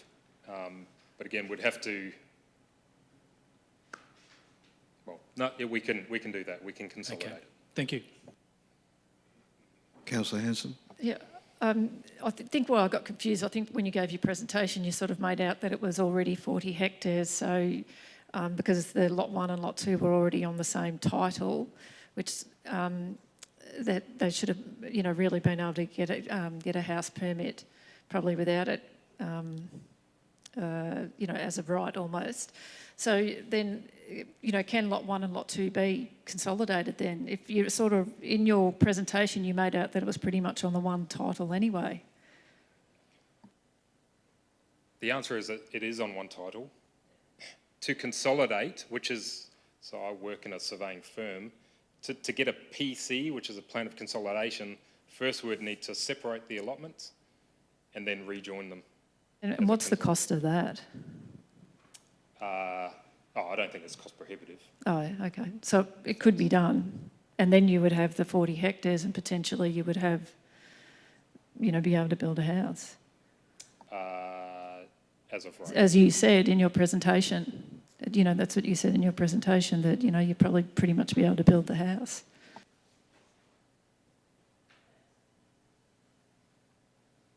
Any other questions? Councillor White. But just to be really clear, because I was a little confused as well, as it stands, it's 2 lots, 1 title, is what you're telling us, but as it currently stands, they could be sold separately. They would have to be separated first. But aren't they separated into 2 lots? You need a solicitor to separate them through the titles office, and then I believe they'll be able to be sold. Sold Yep. separately. Separately. Yep. Councillor Bell. Thanks, Mayor. So, in a hypothetical, if a dwelling was granted for Lot 2, under the current allotments within that one title, that Lot 1 could be sold after the house was built. If you go through the process that you just described at the Land Titles Office. That's right, yep. Without any council approvals, yes. Yeah.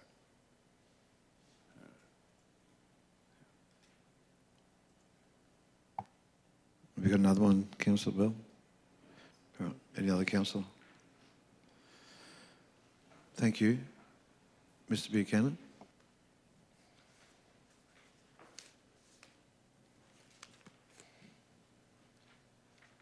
I'd like to thank the Mayor and the Council and the Council Office for allowing me to speak today, and also, in particular, taking the time to come out and have an on-site visit. I know it takes up the time of people that have to earn a living as well as be councillors, and I think that's an extra special effort to be able to do that. I suppose just a bit of history on the farm. It was originally a soldier settlers block, and it was granted to Huey and Emma Meewall, my wife's grandparents, 1922. So it's been pretty special to be able to buy that piece of land back after 100 years. I suppose in that 100 years, the only change to those titles has been that the railway line, when they lived there, was still running. So it's exactly the same as it was when their home was sited where we would like to build our home. There's two other homes on that small block. One was gifted by Bev's grandparents to build a school on. The other was the Illawarra Post Office. So very little change for a long, long time. I think from my perspective, the two lots there are there for a very good reason. And I think the councillors and the council officers have come out there and stood on that property, particularly the piece of land where we want to build a house, looked down the Ballarat Road and understood that it's fairly difficult to run a farming operation across a major highway. So there are very good safety reasons for not forcing us to change that title, which is on one title now, and it should be as of right to get a planning permit. To expect us to change those two titles and delineate those and make two titles into one is just not something that we're excited about. I think in the council officers' report, when they refused it, they put that Mr Buchanan had said on several occasions that he wanted to keep two titles so that he could sell one off. What I did say on the day of the visit was, in the future, I'm starting to get towards middle age, and one day I might get old. What I did say was, when that stage comes, we would probably sell the lakeside to my son and daughter-in-law who live 2 kilometres away around the corner, and they are full-time farmers. That would be a way of our family working through a succession plan. And our family has worked through those plans since 1842.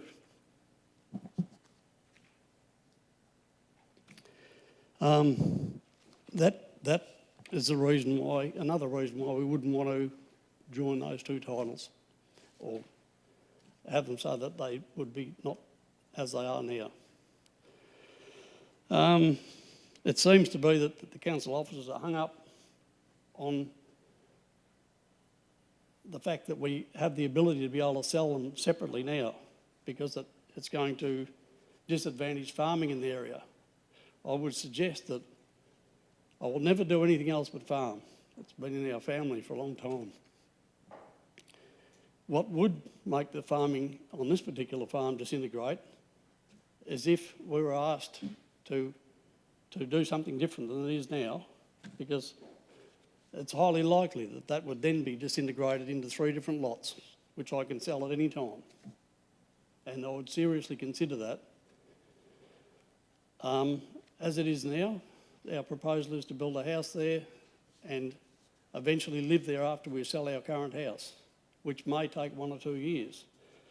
The council officers have also taken note and put it in their report that it seems to be an issue with renting that house out. And what I did say was that we would rent it out until such time as we sold our house and shifted down there. Now, lots of things can change in a period of years when you're a young bloke like me, and they can change fairly quickly. So I'm not swearing on the Bible, but what I'm saying is our plans are there. There's also another plan we've got for the lakeside, and that's in the hands of Doug McNeil now. And I think I sent copies out to all the councillors about trying to start up a camping glamping situation on Lake Colac Edge. And those sort of things are conducive to having a separate entity like it is now. So That's your 5 minutes, Mr Buchanan. If you can start wrapping it up, please. that's pretty much what I've got to say now. Appreciate you listening. Thank you. Does any councillors have questions of Mr Buchanan? Yeah, Councillor Hanson. Yeah, just on that point about the lots being on the one title and the discussion that it should be, already have the right to build a house because of the 40 hectares. Could you just clarify that again? Because it's actually been stated a couple of times.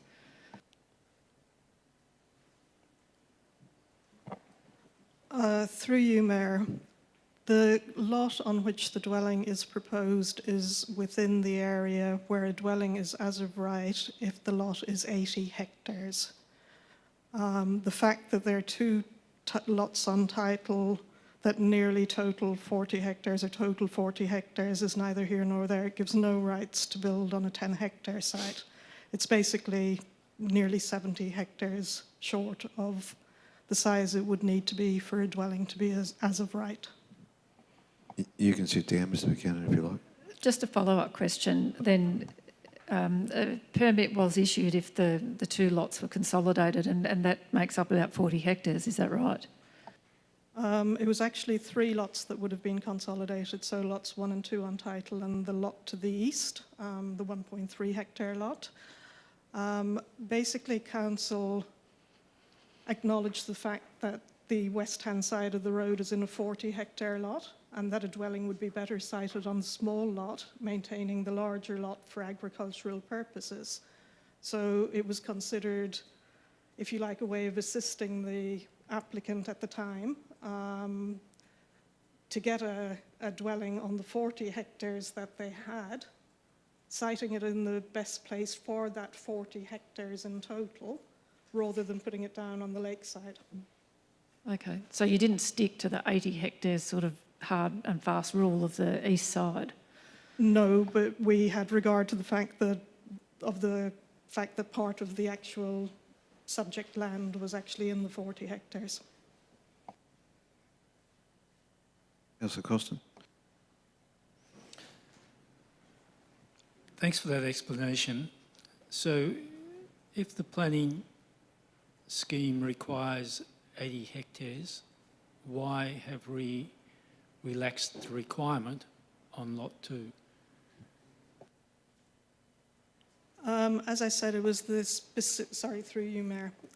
As I said, it was the specific circumstances of the location of the site and the fact that more than half the subject lot was actually within the 40 hectare site. It was considered more appropriate to actually site the dwelling on that subject land on the smaller lot rather than the large agricultural one. As part of that agreement, the consolidation of the 3 lots was agreed, so that there could only ever be 1 dwelling on the entire landholding, which included a lot within the 40 hectare area. Thank you. I'm not sure I follow the logic, but we'll leave that. Did we have any objections at all to this proposal? Through you, Mayor, there were no objections to this proposal. Did we get an Agriculture Victoria report for the site?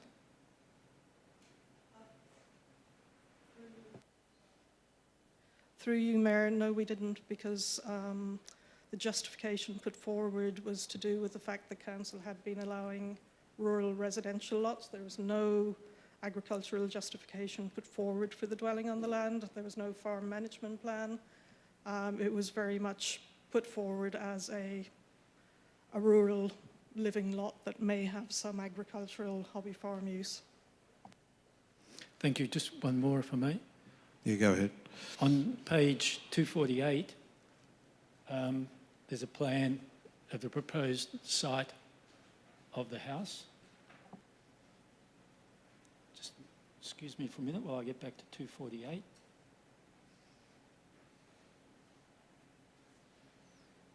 And we can see the size of the lot. There's 11 hectare there. Now, we've said, officers have said in their report that the house and the access track, I assume, and the effluent field will take up 5 hectares. That doesn't seem right looking at this plan. Through you, Mayor, as acknowledged earlier, there is an error in the report in terms of the reference to 5 hectares. In effect, this would be a lot with a dwelling and which would occupy a much smaller area than 5 hectares, but would leave well under what would be required to be an agricultural holding.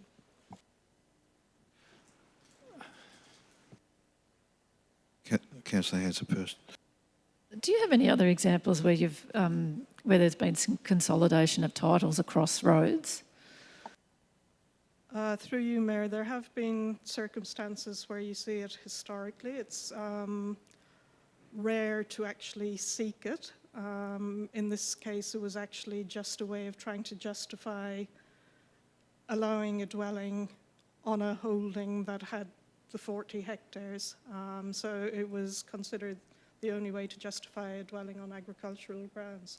So really it was a case of discussions with the applicant to try and work through a way of allowing a dwelling on the previous application. Through you, Mayor, if I could just add, the land has been used in this fashion for a number of years as it is, and so whilst there's talk about requiring consolidation if a permit was to be issued, the land has been used in the past by landowners prior to Mr Buchanan, and that has happened as a matter of course, and the fact that it's been a main road hasn't prevented that from happening. And through you, Mayor, I would also say we did check with Land Registry and the 2 existing titles can be transferred separately. Councillor Hart. Thanks, Mayor. This is what I'm understanding, my understanding of what you've said, so please correct me if I'm wrong. So the concern with not consolidating is that the 30 hectare lot on the west side could be sold separately. That's a concern. Is that right? Through you, Mayor, the first concern is creating a rural residential living lot on a 10.5 hectare lot. So that is the first concern. The second, obviously, is that both lots can be disposed of separately. So there's no ongoing required link between the dwelling and an agricultural use. Okay, well, from that answer, I think we'll have to go back 2 steps. So from what I'm hearing, Council is would be prepared to recommend a permit be granted if the lot on the west side of the road was consolidated with the lots on the east side of the roads. Through you, Mayor, as reflected in the previous permit we issued, yes, we would. Okay, so then the point of difference, notwithstanding creating houses in rural lots, and we've heard a lot about that today, the point of difference is the council doesn't want to leave the possibility that the 30 hectares can be sold separately. Is that fair? Well, the initial, through you, Mayor, the initial concern would be that the rural living lot could be sold off for that purpose separately. either lot could be transferred separately, but really the major concern is around the creation of a rural living lot that can be disposed of. But if you consolidated the lots, you could build one house because it's at least on the section that's greater than 40 hectares. As of right, is that correct? If you consolidated... Well, council's saying those 2 blocks should be consolidated. Yes, So the 3, okay. If the 3 were consolidated, they'd then be greater than 40 hectares, so there'd be an as-of right to build one house on the west side of the highway.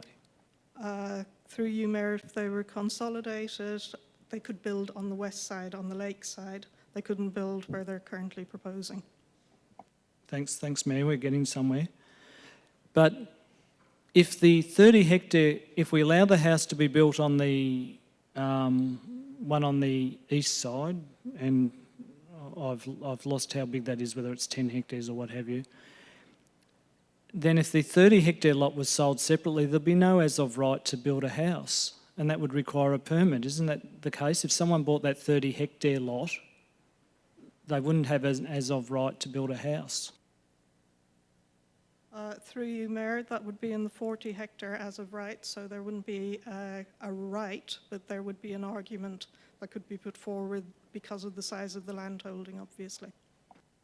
So the as of right, whether the house is on the east or the west side, it's one house in an area that, and I take your point, the as of right would be on the west side, but you still only got one house across those 2 lots from as of right.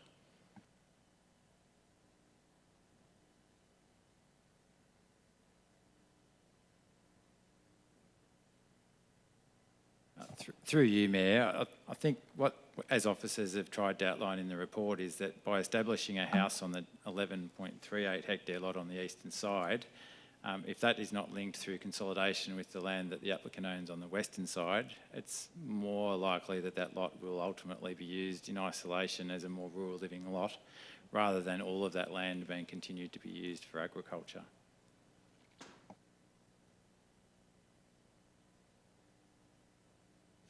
Any other questions? Councillor Hanson. I guess my question is around, I think I already know the answer, but when it's like the minimum, like say 40 hectares to build a house as of right, I know you don't stick hard and fast to that rule. If it ends up being potentially 35 hectares, you might grant the permit. I guess considering each application, on its individual merits. Is that right? You don't stick to hard and fast. It must be 40. So potentially down the track, that 30 hectares could end up with a house on it at a different point in time. Through you, Mayor, certainly we issue permits for dwellings on lots smaller than 40 hectares in the farming zone, particularly when there's farming justification, and if it's close to the 40 hectares, if it's a small bit lower than that, there's really no justification necessarily to deny a dwelling on an agricultural holding. Thank you. No other questions? Councillors' officers have provided a recommendation with the report for our consideration. Does Councillor Costin? Thank you, Mayor. I'd like to move the alternative motion, which I think is shown on page 288, if I'm looking at the right one. I think it's up on the screen, Councillor Costin. Do you just want to check it?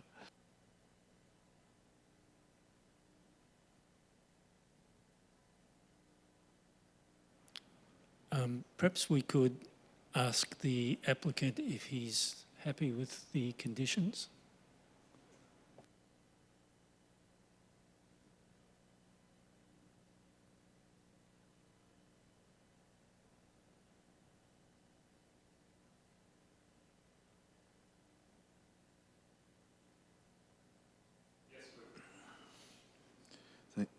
Thank you. Thank you. Is there a seconder for the motion, please? May I ask a question, Mr Mayor? Go ahead. I have read those. I can't pick up whether that says to consolidate the railway line land. Is that a condition in there? I can't pick it up that it is. Through you, Mayor, the application site is solely the lot on which the dwelling would be sited. The other two lots have not formed part of the application site, and officers would say if that was offered, it wouldn't actually warrant a grant of a permit to add 1.3 hectares into a 10 or 11 hectare lot on an 80 hectare as of right site. Councillor Costin. Perhaps, Mayor, with your indulgence, could we ask the applicant if he's happy to add an extra condition to consolidate the small narrow lot to the east?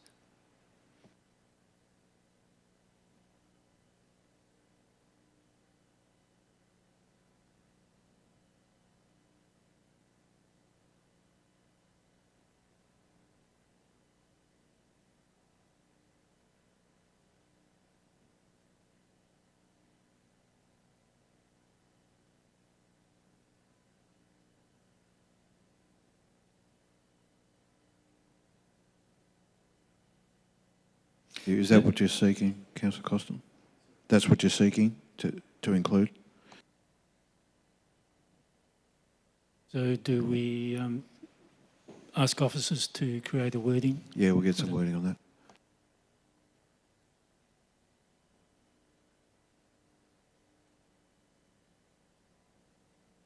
that. You're going, Councillor Hart. So, Mayor, you asked for a seconder. Subject to that being included, I'm prepared to second it. Thank you. We'll just wait for those words, and Councillor Cossey, if you can check them, make sure they're satisfactory.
How are we going, Mr McNeil? We're getting some words? Just a moment, Mr Mayor. We're just trying to get the relevant lot number and volume and folio numbers for the condition. Sure, thank you. In a moment.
consolidation of significant land of...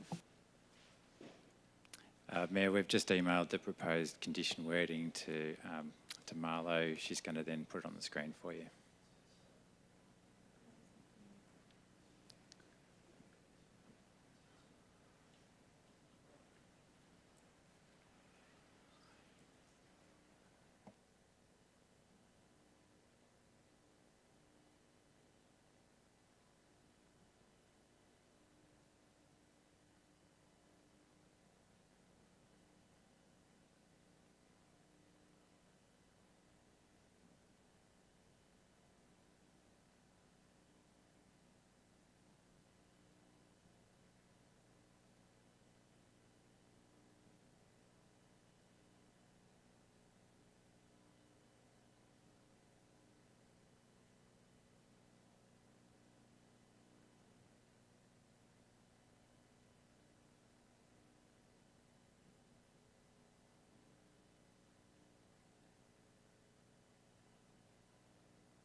Councillor Costin did want to look at the addition, make sure you're happy with that.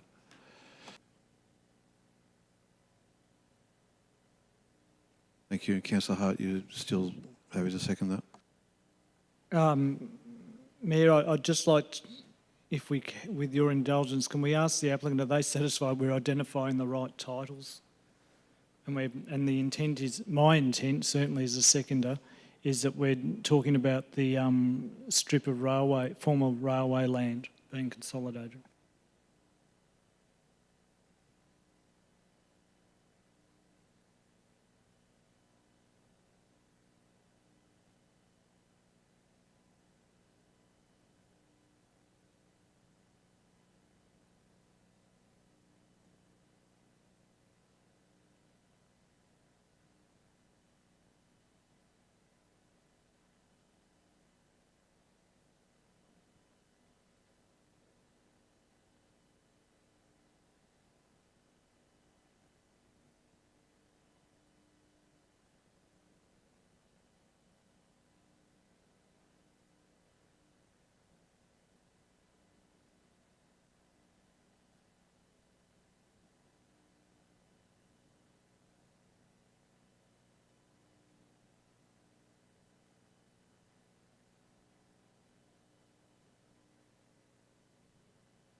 Yeah, So- I think we need to focus on the intent.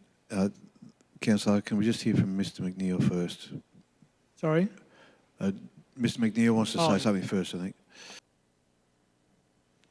Through you, Mayor, I don't have a concern with the wording. I think it's quite clear that lot on that particular title is to be consolidated with the other lot, which is on a different title. The fact that it's currently on the same title plan won't change anything. I'm comfortable that there's no implications to arise out of that. That's not Councillor Hart. intended. I wonder, Mayor, if it might clarify that if it said in the brackets, currently part of volume and folio, I think that would remove any doubt that we're just simply identifying that it's a lot that happens to be part of that volume and folio. So could we add the words part of, and now I'm confused, of whichever the relevant volume and folio is. Would the officers have any problem? Anyone got any problem with that? I think Blaheen wants to say something, but I think we're clear enough. The applicant knows the intent of what we're trying to do. Through you, Mayor, I think the condition is quite clear, but if it makes a difference and you want to put the words part of, volume, folio, it's... Yeah. Just hear from the mover. Councillor Costin, you want to say something?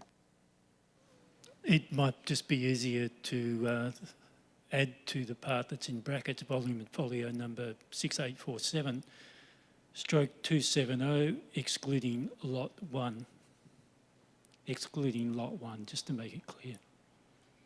Would you be comfortable with that, Brendan? CEO.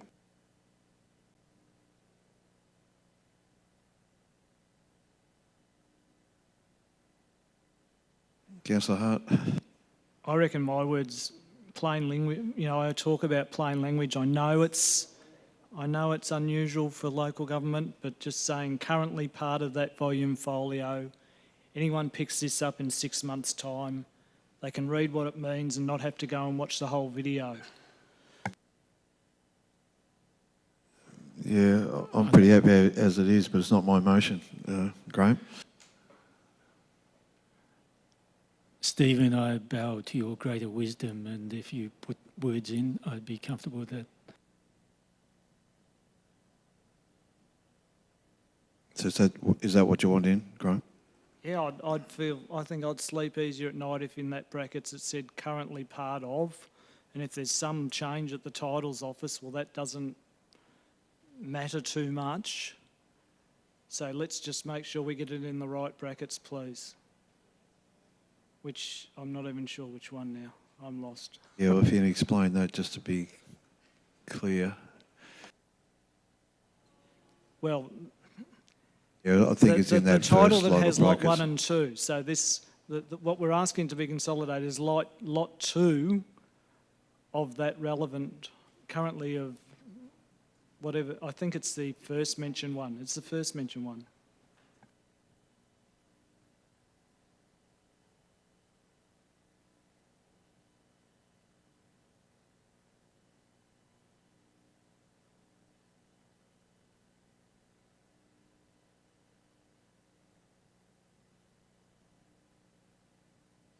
Thanks, Councillor Costin and Councillor Hart. Is this to be opposed? Councillor Costin. So there's no opposition to this. Do we need to debate it, or do we go straight to a vote? If no one has declared their opposition.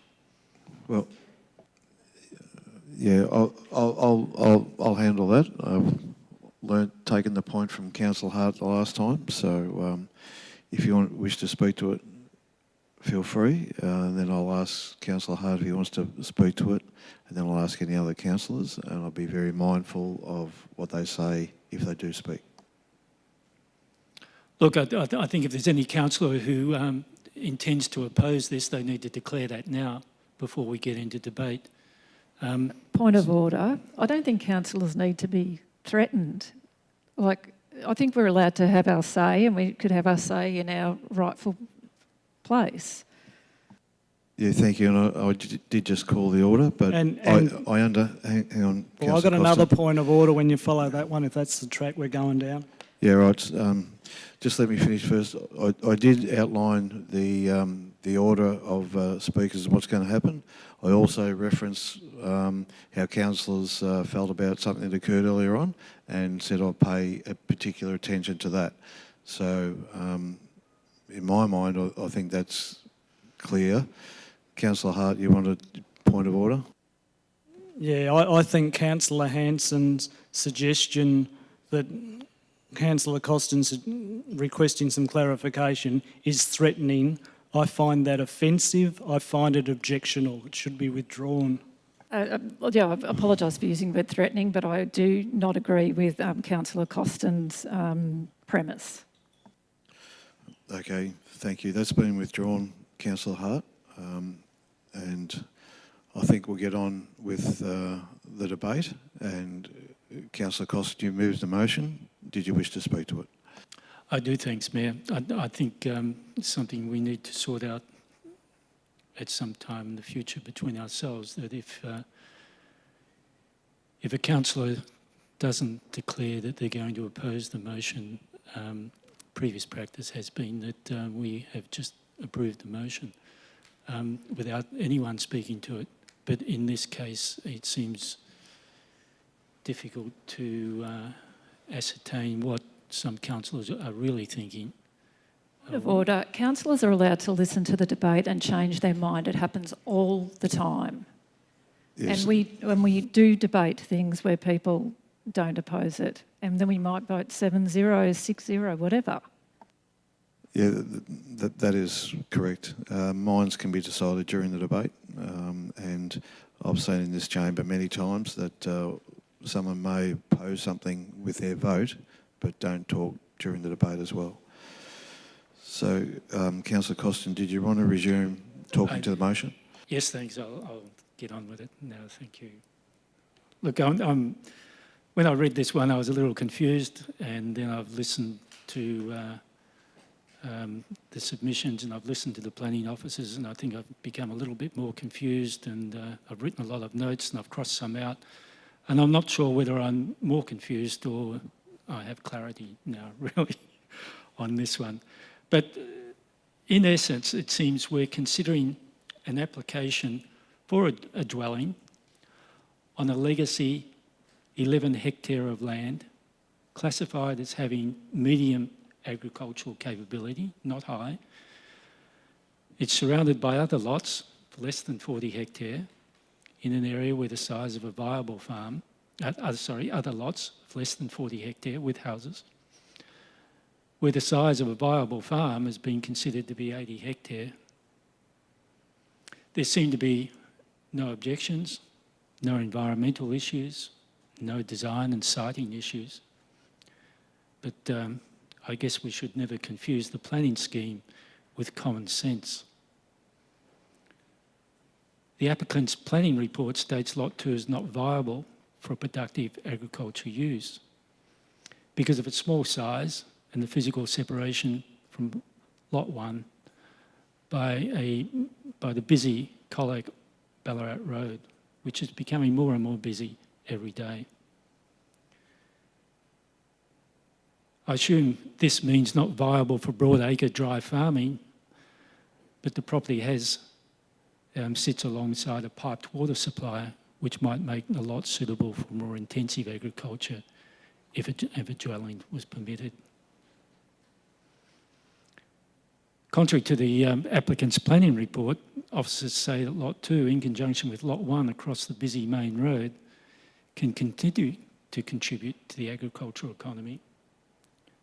But they haven't sought the opinion of Agriculture Victoria on that, and I'm not sure why. I've had experience on my uncle's farm, which is just up the road, trying to run a dairy farm on both sides of that road. And although it wasn't so busy 40 years ago, or it might be 50 years ago, or even more, and I stood on that road trying to get dairy cows across the road, and I certainly wouldn't want to be doing that now. I think officers have greatly underestimated the logistical difficulties and the financial cost and safety issues associated with running livestock on either side of a busy main road. It might work where there are large allotments on each side, but without the sizable investment of an underpass, I think any owner of both lots would effectively continue to operate Lot 1 and Lot 2 as separate farms. So that leaves Lot 2 as a legacy lot. So it's a bit of a stretch. Sorry, Councillor, you're over time. Can you just... So it's a bit of a stretch to call Lot 2 a farm. Its small size and separation severely constrain the contribution it makes to our agricultural economy. So, councillors, I urge you to support this alternative motion. Thank you. Thanks, Councillor Costin. Councillor Hart, did you wish to speak or reserve? I reserve, Mayor. Thank you. Any other councillor? No, it wasn't opposed. Anyone else wish to speak? Councillor White.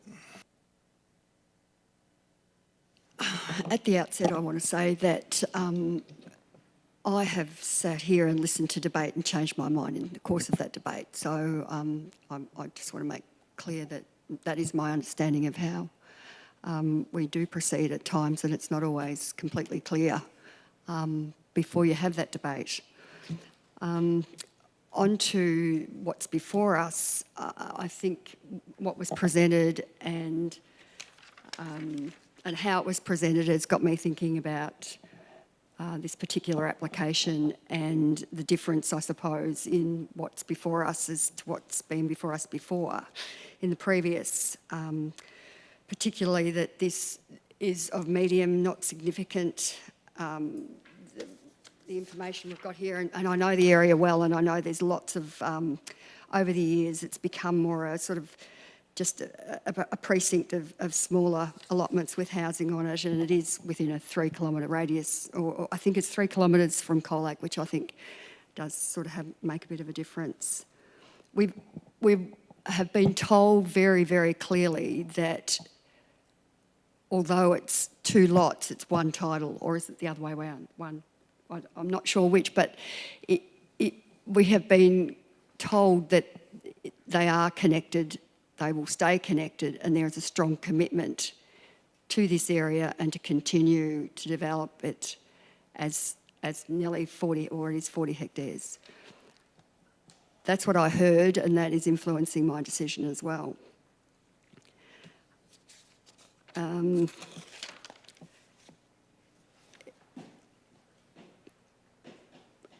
So on that basis, I guess I want to listen a bit more to what's been said, but at this point I'll probably support the alternative motion. Thanks, Councillor White. Any other councillor? Councillor Hart? Yeah, Councillor Hanson, thanks. Yeah, I just wanted to also reiterate what Councillor White said. What's the point of debate in a chamber if you can't change your mind? That's the whole reason that you do it. And I've also seen the days when a council will vote and then a division is called and change the way they voted during the division. So I certainly welcome debate. In the interest of transparency, you certainly want to have a debate, a good debate, and not make up your mind outside the chamber. Now, that said, I'd support a house on these 12 acres, or around about what it is. I think what I do grapple with, I think, is that the officers have tried to be flexible and make it work within the planning scheme by asking for the lots to be consolidated.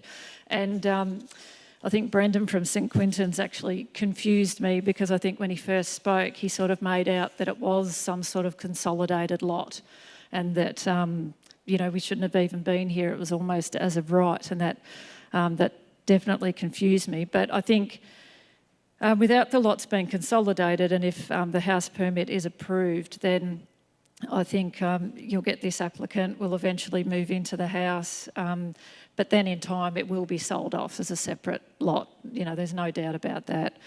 You know, a lifestyle block on the east side of the road and 30 hectares on the other.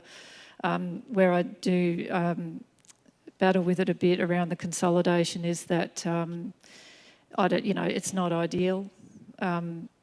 it's just, probably not what I'd really want. Even though you do keep it in one larger holding, which is positive. If there was a cattle underpass or something like that, it might be a lot more workable.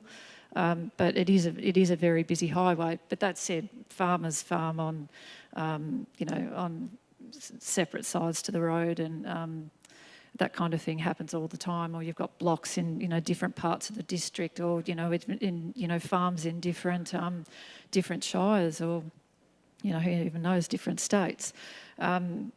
Yes, definitely different states, because one of my neighbours, owns a farm in South Australia, and the farm next to me is basically an out paddock. But with this application, it is a really difficult one. I'm not sure which way I'm going to vote, but I do support a house on that block. Thank you. Councillor Hart. Yeah, thanks, Mayor. I think Councillor Costin covered it very well, but what I will add, I think there's a certain amount of logic to requiring the smaller lot, the railway land, to be consolidated so that you'll have one particular lot on one side of the road and all the land from the other lot on the other side of the road. I think when we talk about the importance of farming, and of course farming is important, of course the right to farm is important, I think the rights of farmers is also important. And I think we're overstepping the mark if we start intruding too much in how these approvals have to be conditional on, you've got to consolidate this block, and Mr Buchanan gave an account of some issues in terms of farm succession planning that he will be facing eventually. And so, yes, supporting, it's all very well to talk about the right to farm, but I also support the right of farmers. And I think we're overstepping the mark if we refuse this because we don't accept the right of farmers to determine, in this case Mr Buchanan, the arrangements for his particular titles. Notwithstanding that, I have picked out that the small title, if I can call it that, to do with the railway land is appropriately consolidated. And in doing that, you have removed the risk from that, potentially, that you could have even more titles for these parcels of land. Thank you. Technically, it wasn't opposed. Did you want to have another go, Councillor Costin? It wasn't opposed. No, that's right. So I'm happy to put it to the vote. So we'll do that, councillors. All those in favour of this motion, please raise your hands. Thank you. Against? Thank you. The motion is carried 4-2.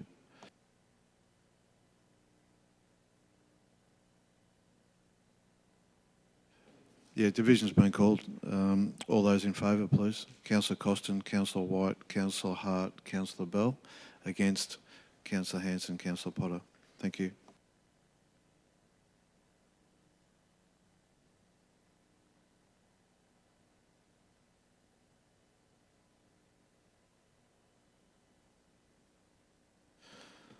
Last item, councillors. Item 8.5. 1075 Larpent Road, Larpent, use and development of dwelling. The purpose of this item is to consider a planning application for the use and development of land for a dwelling at 1075 Larpent Road, Larpent. We have some verbal submissions from an objector and a representative of the applicant. So we've got two patient people who've been online. Miriam and Anna. I think, Miriam, you're doing the speaking on behalf of the family. Is that correct? Yeah, that's right. Thank you. Well, you may speak now. You have 5 minutes or thereabouts. Sorry, I'm just setting a timer. Okay.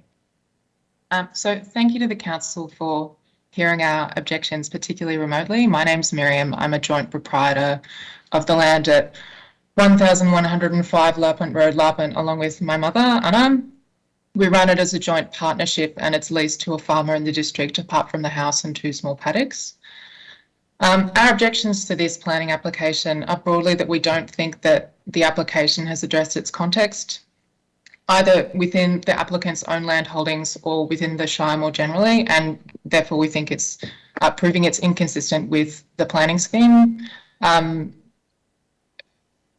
I'd like to do is briefly point out some things that we think are particularly relevant in terms of the planning scheme and then talk about the application. So, as has already been discussed in the planning meeting, the municipal planning strategy and the planning policy framework are very relevant considerations. We particularly like to draw the council's attention to emphasis on natural resources management and the need to protect arable land will only intensify as the Shire's significant landscapes continue to attract those seeking a rural and coastal lifestyle. Our farm and also the neighbouring property are farmland of strategic significance, and that the planning scheme recognises that supporting grazing and cropping farming practices are preferred land uses in those areas. In terms of the planning policy framework, which has also been discussed at length by the councillors, there is a need to limit new housing in rural areas, particularly protecting productive farmland.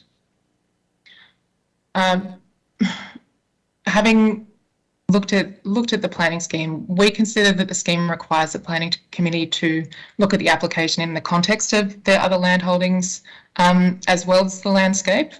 And we think that you should also consider the implications of approval of the application, considering future development and pressures associated at Larpent. So we had 2 objections in our written submission.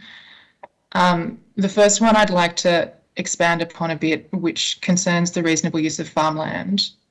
So we don't think the applicants have put a good case for building another house only 3 kilometres away from their other properties. So they have 4 properties in the area, 115 Middleton's Road, 95 Middleton's Road, 1075 Larpent Road, and also 145 Phelps Road.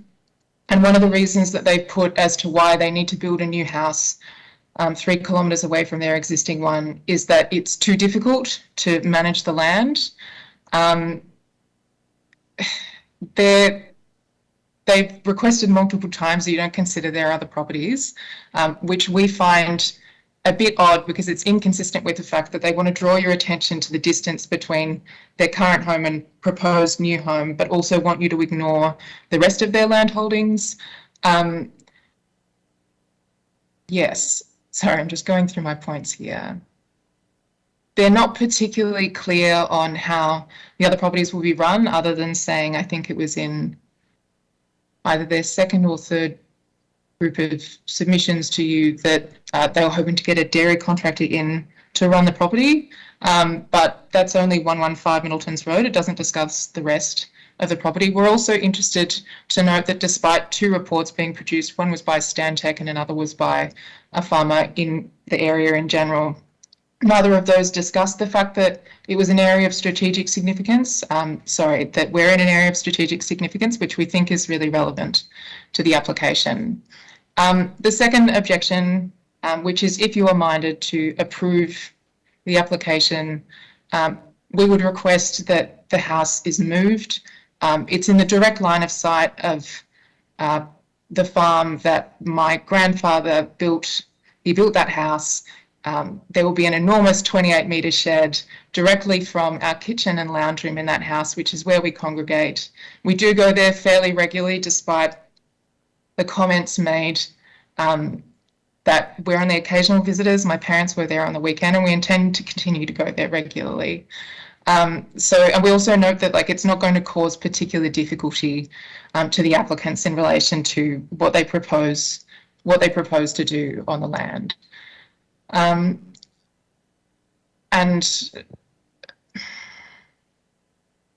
we also think, last point, we also think putting the house at the front of the block would cause the least amount of fragmentation to the overall landscape as possible. And happy to take questions. Thank you. Do we have questions? Councillor Hart. Thank you for your submission just now. I just want to be crystal clear. I think the key takeaways from your submission is you're saying we should refuse the permit, but if we do approve it, that it should be cited as you discussed, or is it just that you think it should be recited? Look, sorry, we don't think that the application should be approved at all. On the basis of what I've said, like we just think that in the context of their other properties and the fact that they've specifically requested you to ignore them, it's a nice block. If you put a couple of paddocks in there and a couple of horses, it could be very easily sold to someone in town down the track, or soon. Like, you know, we don't think that it falls within the scope of the planning scheme. But you know, we were unsure about how the council would view the application, and so we were hoping to preserve the view if ultimately you do decide to approve. But we would prefer very strongly if you refuse the application. Thank you. You've made yourself very clear. Thank you. Councillor Costa. Thank you. If the application was to be approved, did you have a preferred siting? Have you discussed a preferred building envelope with the applicant? No, we haven't. Part of that was we found the submissions made by the applicants to have a personal element that we didn't want to really engage with, and one of the reasons why our initial submission was quite quiet on the subject of approving or rejecting the application was we wanted to leave it to the council's discretion to decide. So we haven't had any discussions in relation to this application with the applicants. So I'm not quite sure which house you're talking about. You're talking about a house immediately to the south, is that right, from the subject allotment?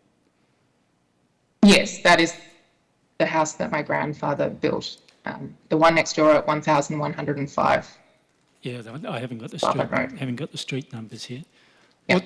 What size is the lot that house is on?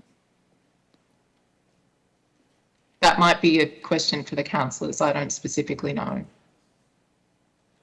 Okay, I'll ask officers. Sorry, the officers, that's what I meant. Yeah. Thank you. Councillors don't know. Yes. The holding is around 48 hectares. The holding is, but the size of the lot The house is located on. The lot on which the dwelling is located, I think, is around 36 hectares or slightly over that. Thank you. Any other questions for Miriam? No, thank you for your submission. Thank you. Now we have Joanne Priest on behalf of the applicant.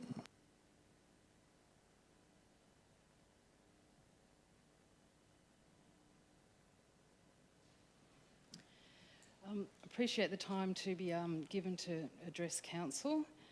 I did have in here that this afternoon, but it's now turned into this evening, so it has been a long night, and appreciate everybody being able to stay around to consider our point of view. I would like to support some points that Blaheen has made in relation to the conversion of the rural zone to the farming zone. I'd like to also add that it's since been tightened up since then, with a lot of agricultural uses now requiring a planning permit. And also council's rural land strategy was, or even finalised in 2007, with the rural living strategy finalised in 2011. As Councillor Costin has said, you know, perhaps the planning scheme does need updating. I'm not sure whether council's strategic area is looking at revising those documents. I'd also like to point out that the farming zone does actually allow discretion for a house on a lot that is smaller than the minimum lot size specified in the farming zone. If it was just a blanket, it needs to be 40 hectares, it needs to be 80 hectares, it would say that. So there is ability, based on merits, for councils to approve houses on lots that are smaller than the minimum specified in the planning scheme. As been mentioned a few times, our clients own and operate a dairy farm in the vicinity. The key focus of their dairy operation has been the development of high genetic merit herd of Holstein cows, which is evident by the fact that they've received numerous awards in the past for their breeding endeavours. Our client utilises the latest breeding and management techniques, including artificial breeding, genomic testing and herd monitoring techniques. In addition to this, they're also very involved in breed development and promotion, with Mrs. Wise, who is a board member of Holstein Australia, currently attending a board meeting in Melbourne and therefore unable to be present. I had this afternoon, but it's now this evening. Holstein Australia is involved in registration, classification and genetic improvement services to the dairy producers and dairy industry.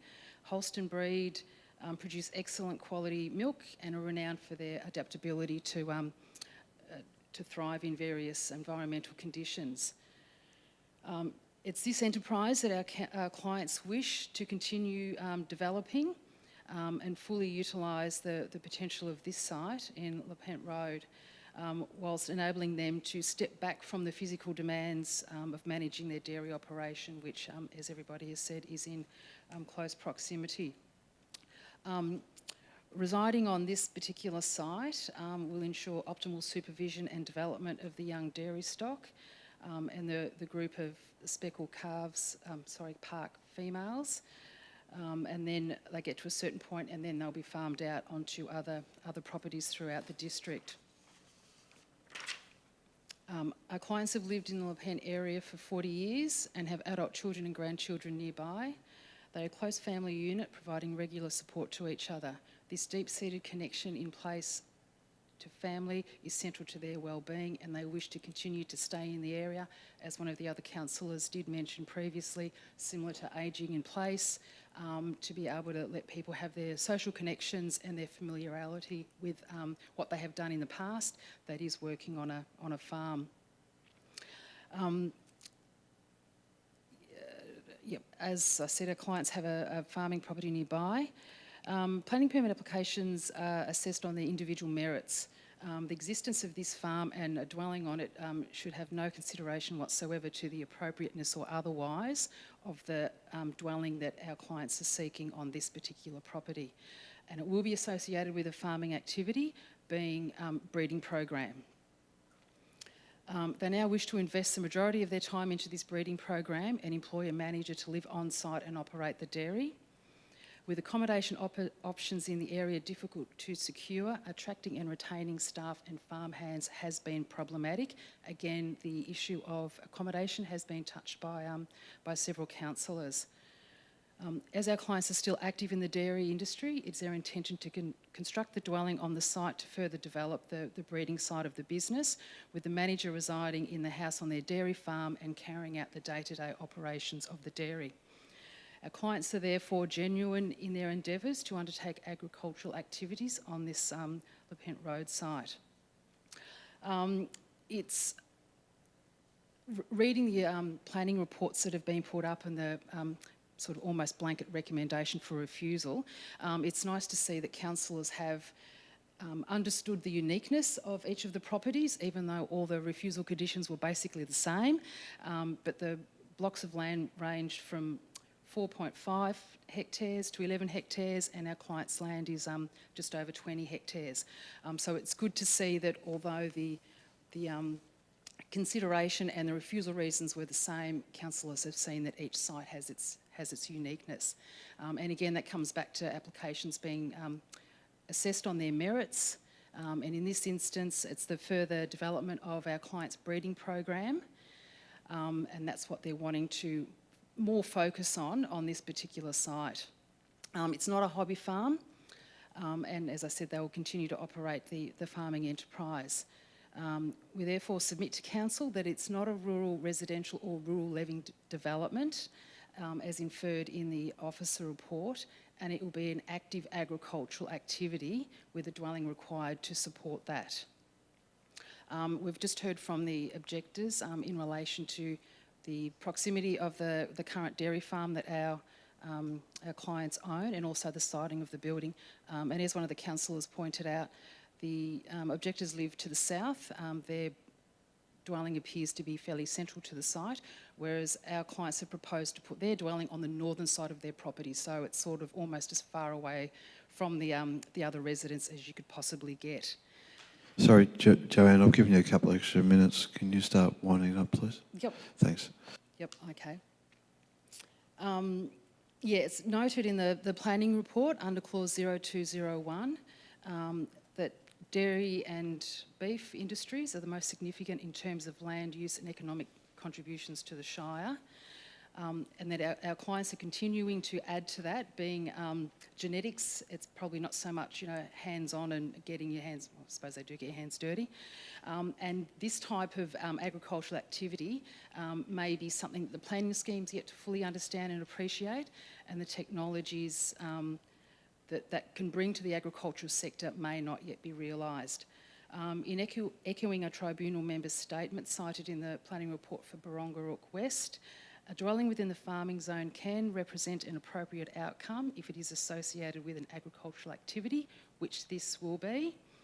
And for the reasons outlined above, it's requested that Council adopt the alternate recommendation and resolve to issue a notice of decision to grant a permit. Thank you for your time. Thank you. Happy to take questions if there are any. Councillor Costin. Thank you very much for that submission. What's a speckled park cow and calf worth? They're the black and white. I may...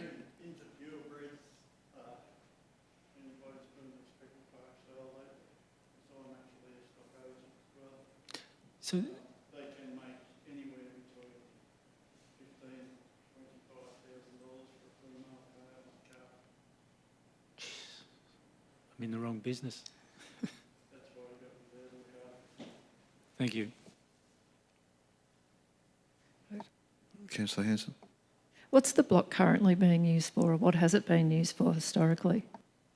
Predominantly grazing.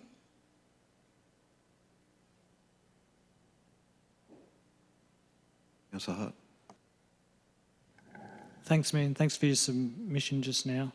Just on the issue of the location of the proposed dwelling, if it was to be approved, can I refer you to the plan on page 329 of the agenda? It's a lot plan that shows where the house would be.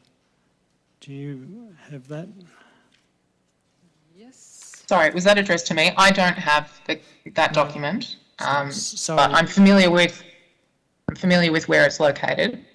Yes, sorry, Miriam, that was a question to Joanne, who's representing the Question to applicant. Joanna. I Yep. apologise. It was the... That's all right. So sorry, have you got that? Yes, there? yes, yeah, I do. okay. So my reading of this, and when I expanded on this gadget, it gets a bit fuzzy. I think it's saying that the garage is 40 metres from the north boundary. Is that right? Is that how you read that plan? No, that's the dwelling. Oh, that's the is dwelling the that's dwelling's 40 metres. metres from the Okay, northern sorry. boundary and approximately 300 metres back from the road.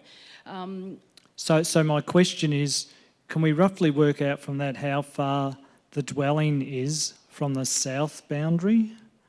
I mean, I can only go by fingers on the paper, and I reckon it's maybe 70 or 80 metres. Anyone got a better guess than that? I don't have a copy of the title with me, whether council planners do, and then we can just subtract the 40 metres and the 10, 12 metres for the dwelling. The site has been chosen predominantly due to drainage and topography. So, again, it's not hard and fast, but that is the preferred, or round about that location for those reasons. Yeah, Ross, did you want to help out with this? Yes. The house site was picked personally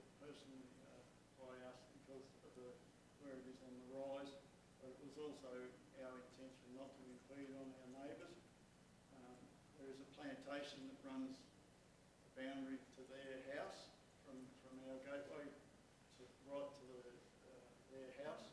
Basically, we are back probably 80 metres from that plantation, and when you stand on the site, you cannot see, well, you can just see the outline of their house. So the plantation takes away our house anyway. If you're going to the north to look into Colac, which they requested, that's where their view is, back into towards Colac. That has no, our house has no impediment to their view whatsoever. All right, thank you.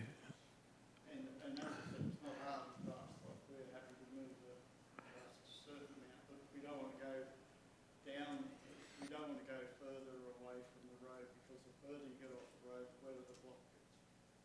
Thank you. Councillor Costin. A question for you again, Ross. I know the number's in there somewhere, but I just can't see it at the moment. How many of these, approximately $20,000 cows are you planning to run on this property? Oh, well, we have properties elsewhere, so it's only to bring them in to mate them. It's the same as our dairy job. We've got electronic monitoring, so we can watch them closely. We can join them when they're joined. As soon as they're joined, they move back off the property. So it's not just to run like Vic Ag for saying that it's there to run 17 head. It's not there to do that. We're there to bring cattle in, join them, make sure they're joined, send them off again. So just roughly give me a number of what would be the maximum amount of head you would have on the property at any one time. At any one time, probably 40. But you'd have quite a high turnover on the property for the whole season. Yeah. So there'd be probably upwards of 100 cattle go through there in a year. Thank you. Any other questions? Thanks, Joanne. Councillors, do we have questions of officers? Councillor Hanson. Yeah, you have already answered this, but it has been raised that you don't, it's no hard and fast rule that it's 40 hectares or it's 80 hectares. But I think as you discussed previously, and just remind me again, you are flexible around that. You look at each applicant on its merit, and if it falls short of the minimum requirement in the past, my understanding is you have been flexible around that. Through you, Mayor, we look at the individual merits of every case, and in this case, for example, as part of that, we've referred the application to Agriculture Victoria, which has raised concerns about the stocking rates proposed, and basically said that the 22 cows cited in the farm management plan wouldn't be sustainable on the subject land.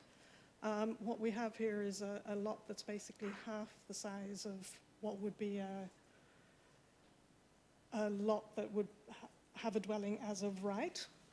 We're in farmland of strategic significance, high agricultural capability. You'll have seen the maps in the report. There isn't one record of a dwelling being allowed in the area in those maps. There's a lot of vacant smaller lots. So certainly we'd have concerns about allowing a dwelling on a lot that's half the size of a lot that could have a dwelling as of right, and particularly, as I say, with concerns as well expressed by Agriculture Victoria. Any other questions? Councillor Costin. Thank you. Have we had the opportunity to recalculate the area that would be occupied by the house and shed? Through you, Mayor, sorry, no, we haven't. So based on the previous applications we considered, officers reported to be about 2 hectares. It's more likely to be half a hectare? Through you, Mayor, potentially, but really the report is discussing a dwelling on a lot of 20 hectares. Thank you. Did the Agricultural Victoria staff who prepared the report, did they visit the site or did they sit in Tatura, I think they are at the moment, and write the report? Through you, Mayor, I can't actually say because they haven't commented on that in their referral response, but they have done capacity calculations on the stocking rate for the land, and obviously are highly experienced in this area and provide objective advice to councils on planning applications. Thank you. Councillor Hart. Thanks, Mayor. May I draw the Planning Officer's attention to page 332, and my question relates to a comment that was made a short while ago. I just want to make sure I've understood it. So I think the comment, this is a one that has sort of pink lots, lots over 40 hectares, am I reading it right? And the ones that don't have a colour are under 40 hectares. So we to take it that, if I'm reading it right, there's only 2 houses in that, what I might call a broad block from all those various roads. Is that correct? Just 2 houses in the immediate vicinity of these parcels of land? Yeah, that's what I'm looking at. Yeah, thank you. It's on page 332. Through you, Mayor. Sorry, Councillor Hart, could you repeat So the question? the way I'm reading this, that if you go by the road, one of the boundaries is the Warrnambool train line. I think your point was there are not many houses in these various blocks. Is that Through right? you, Mayor, no, you'll see that there are houses indicated on this map with the house symbol. What I'm saying is we don't have records of planning permits, so those houses will have been on the land for a substantial period of time.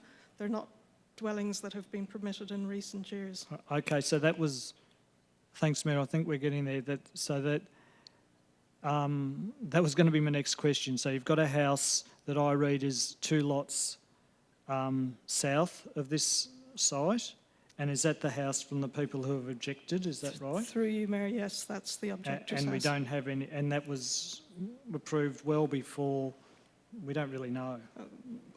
Through you, Mayor, I can't say. There's an analysis attached to it, and you'll see that there are no records of actual construction of dwellings on the land. Okay, and then the only other one, and by that I mean you've got the Warrnambool train line and the road intersection. There's another one on the, sort of north, now I'm getting confused, northwest roughly. That's the only other one, and I'm guessing your answer's the same, is it? That's a house that was built a long time ago. Through you, Mayor, again, we don't have a record. That's actually on, again, 2 lots of 47 hectares in total in terms of the land holding. Oh, why aren't they coloured pink? Sorry. I thought the ones that were over 40 hectares were coloured pink. The 2 combined lots would be 47 hectares. That dwelling is on a lot of over 32 hectares. And that hasn't been approved since the farm zone came in 2000. You don't have any record when it was approved, but you can tell me it wasn't approved since 2006. Yeah, okay, all right. Thank you. Any other questions? Thanks, councillors. Officers have provided a recommendation with the report for our consideration. Councillor Costin. Excuse me. Thank you, Mayor. I'd like to propose the alternate motion, which I think is on page 288 of the report. Thank you. Thanks, Councillor Costin. That's up on the screen at the moment. Do you just want to have a quick look at that?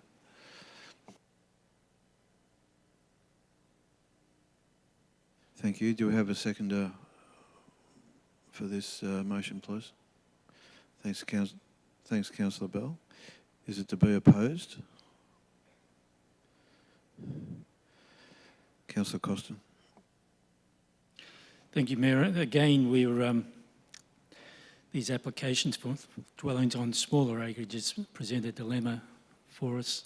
We're trying to protect high quality agricultural land by applying our planning regulations and our strategies and rural living strategy that were prepared many years ago, 15 years ago or so. And they've been, as I said before, they've been quite successful in preventing the subdivision of large farms into small acreages. So it's done its job. But what's now happening is we're applying the same broad policy to lots that already existed, smaller lots that already existed, and perhaps that wasn't the intent of the planning scheme at that time.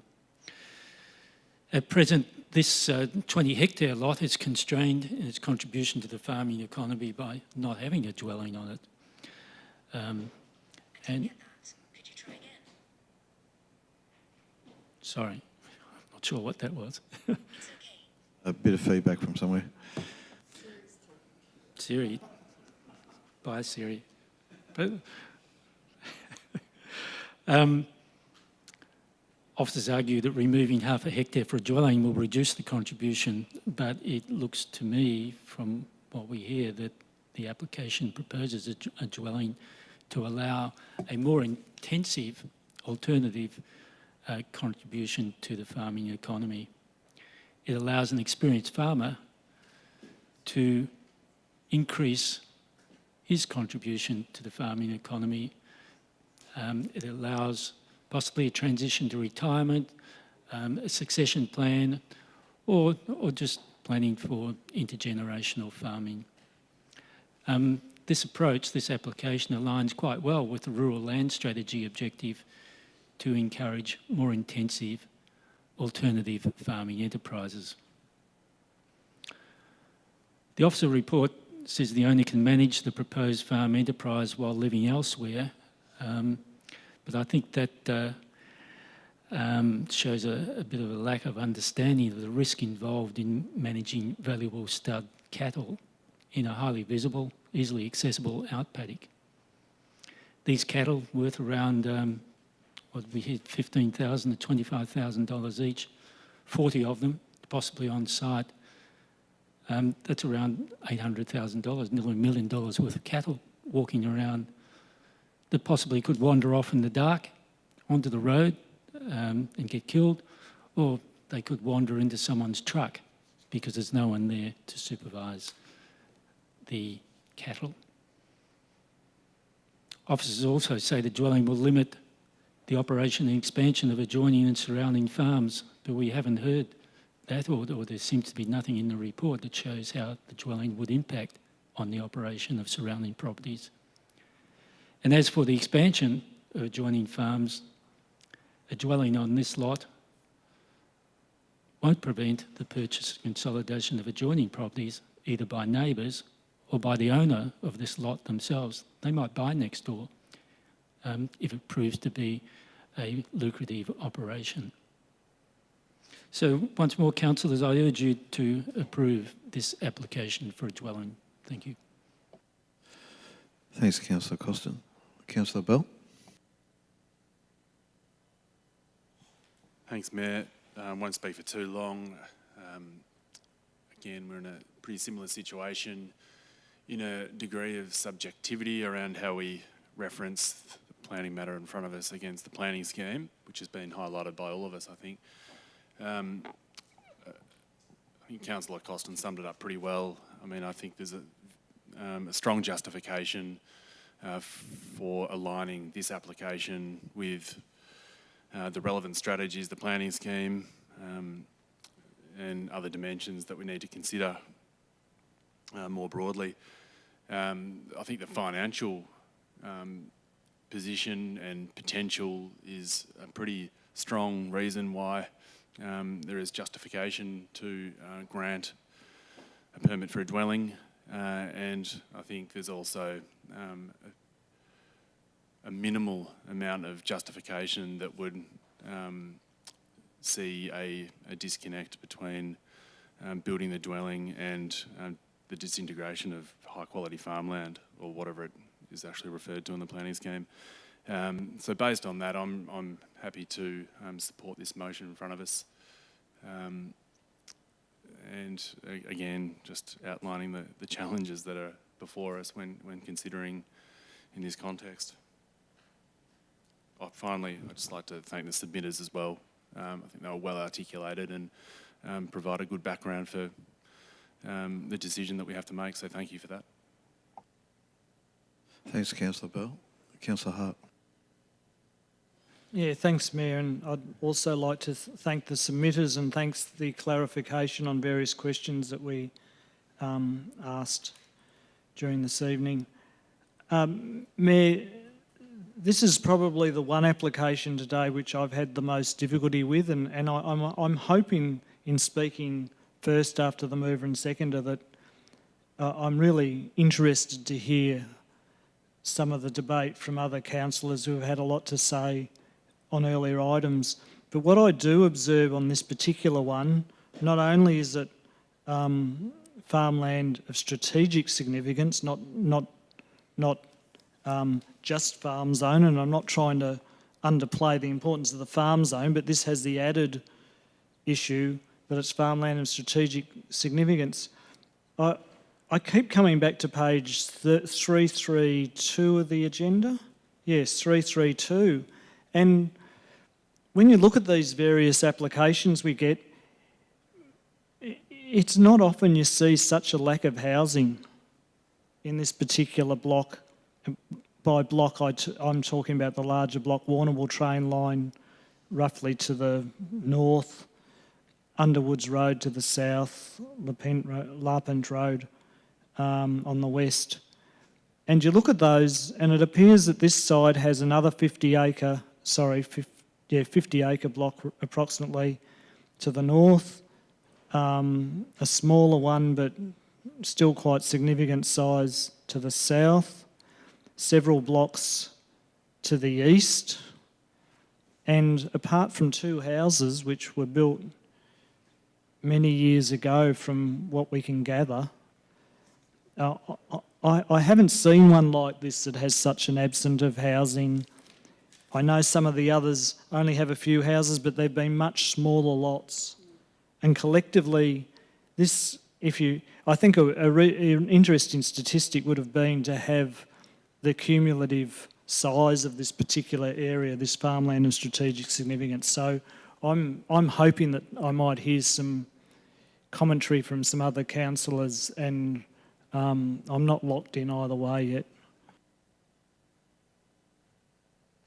Thanks, Councillor Hart. Any other councillor? Councillor White? I think this really does demonstrate the challenge before us and the complexity of the whole scheme and the policies that are before us to try and make some good decisions. This is an area of strategic significance, and it was really beneficial to me to go out and visit all the different sites and get a real feel for these sites. And I agree with Councillor Hart, and I wrote down that this area has much less concentration in this of housing, and there is a much more compelling argument, I think, here to protect the farmland as it is, and because of that and because of the significance. It would also seem, having read through all this material and taking me hours yesterday, and I'm suffering somewhat from the hours of reading, getting through it, that VCAT, it would seem, pretty strong evidence to suggest that VCAT would not support an appeal. So I think in this one, I think it's really important to prevent the incremental deconcentration, if there's such a word, of housing in this area. It is a really significant area of farmland, and I'm thinking that's the way I'm looking at it at the moment.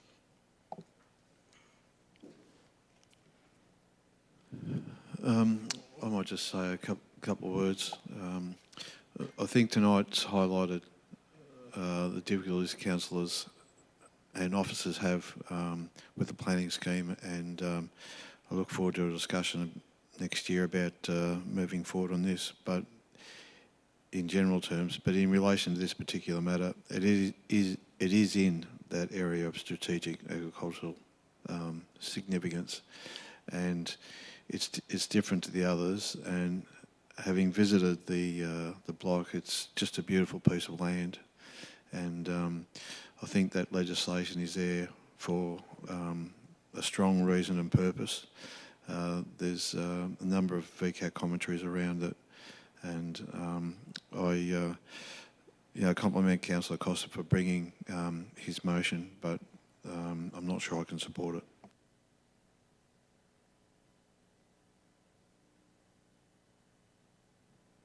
Nobody else? It wasn't formally opposed. I'd still like the right of response, thank you.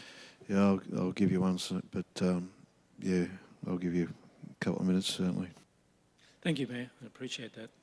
Look, our rural land strategy seeks to protect farmland. There's no doubt about that. But it also has an objective to encourage more intensive alternative farming enterprises. And the overall objective is to use the land for its highest economic use. And we have here someone who's proposing to significantly increase the agricultural potential, the contribution this piece of land can make to the farming economy. So I'm really surprised that we might be considering not refusing this application, because it meets the objectives of our rural land strategy, which is not just to protect, but also to encourage more intensive alternative farming enterprises. And to encourage more intensive alternative farming enterprises, such as a Speckled Park stud, needs a dwelling to protect the investment. The almost $1 million worth of cattle wandering around on four legs that can wander off in the dark of night somewhere, it needs a dwelling to allow the owner to make a greater contribution to the farming economy. So I urge you to rethink and to approve this application for dwelling. Thank you. Thanks, Councillor Costin. I'll now put the motion to the vote, please, councillors. All those in favour? Against? The motion is lost 2-4. Division, Councillor Costa, certainly. All those in favour? Councillor Costa and Councillor White. Against? Oh, sorry. Thank you. Those in favour be Councillor Costin and Councillor Bell. Those against, Councillor White, Councillor Hart, Councillor Hanson, Councillor Potter. Thank you, councillors. Councillor Hanson. I'll move the office of recommendation. Thank you. Do we have a seconder for that?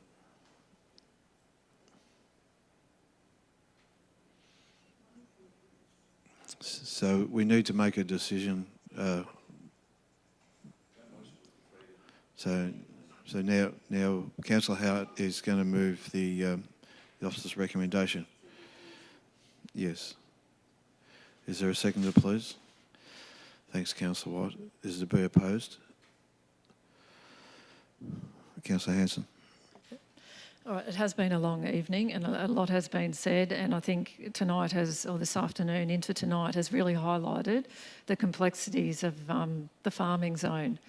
But I will just take some points that the objectors made, which it's inconsistent with the planning scheme and it's an area of farmland of strategic significance.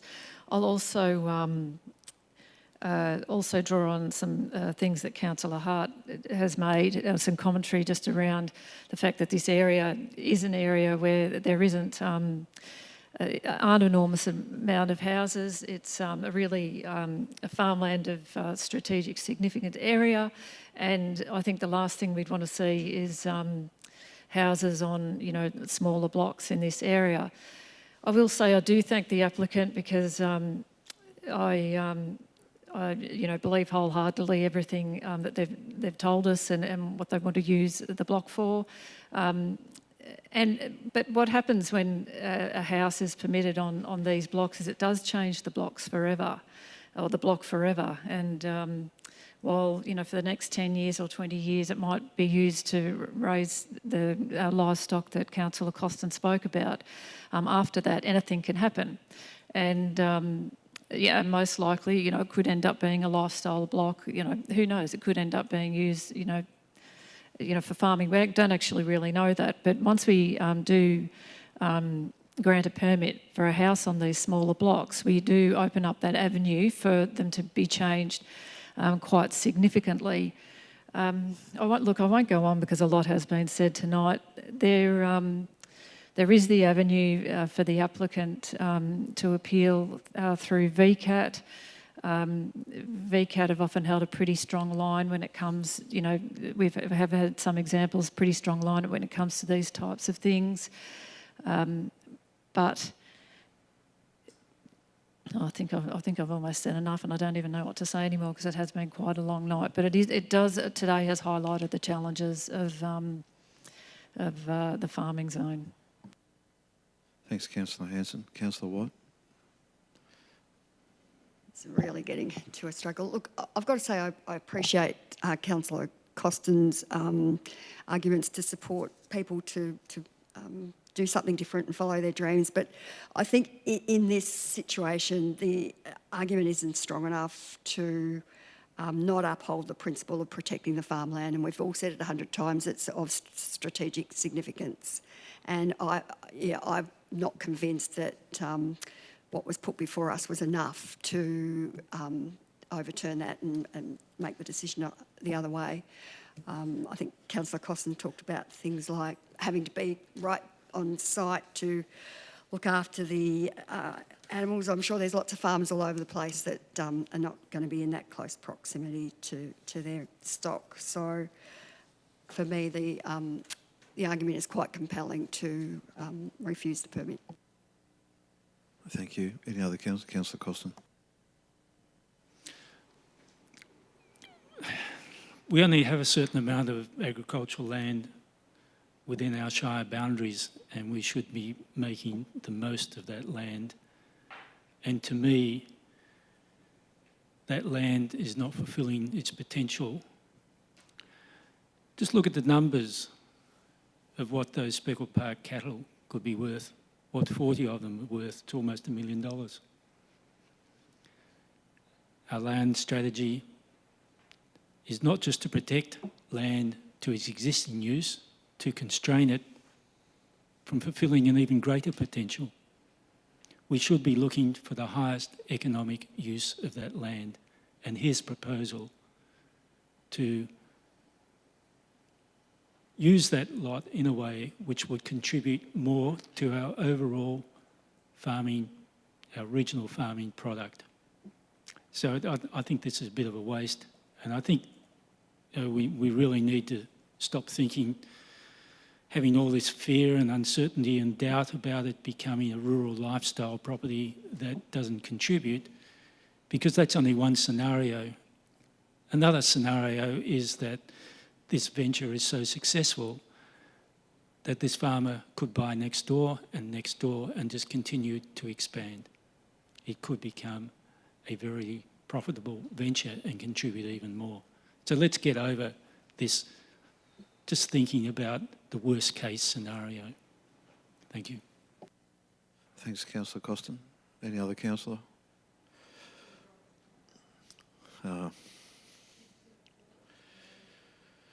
Yeah, they did. Go ahead then. I just want to also just mention that, and it hasn't really been mentioned tonight, I did forget because it does play heavily on my mind, is the younger farmer as well, and the opportunities to get into farming. And often these smaller blocks are used for younger farmers to buy and raise a herd on, or sheep, grow a crop, whatever they want to do.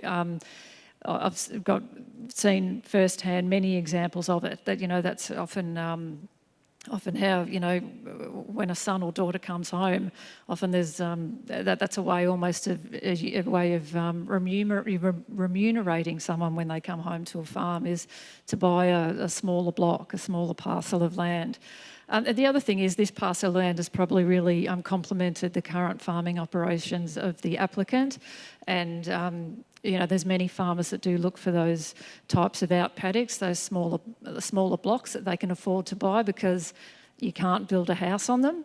And once you start granting permits to build houses on these, you really fundamentally change them. Councillors have got a very good example of that, that happened to councillors recently when they granted a permit for a house in the farming zone. It ended up on the market very quickly afterwards, advertised as a lifestyle block, but way out of the price range of any young farmer trying to buy it and run a herd on it. So. But once again, the farming zone is becoming quite complex for this council. Thanks, Councillor Hanson. I now put the motion to a vote. All those in favour? All those against? Thank you. The motion is carried 4-2. Division. Division called by Councillor Costin. All those in favour? Councillor White, Councillor Hart, Councillor Hanson, Councillor Potter. Against? Councillor Costin and Councillor Bell. Thank you. Thanks for the applicant. Thanks for the objectors for your patience. That concludes the meeting, councillors. Difficult meeting. We will live, learn and move forward together.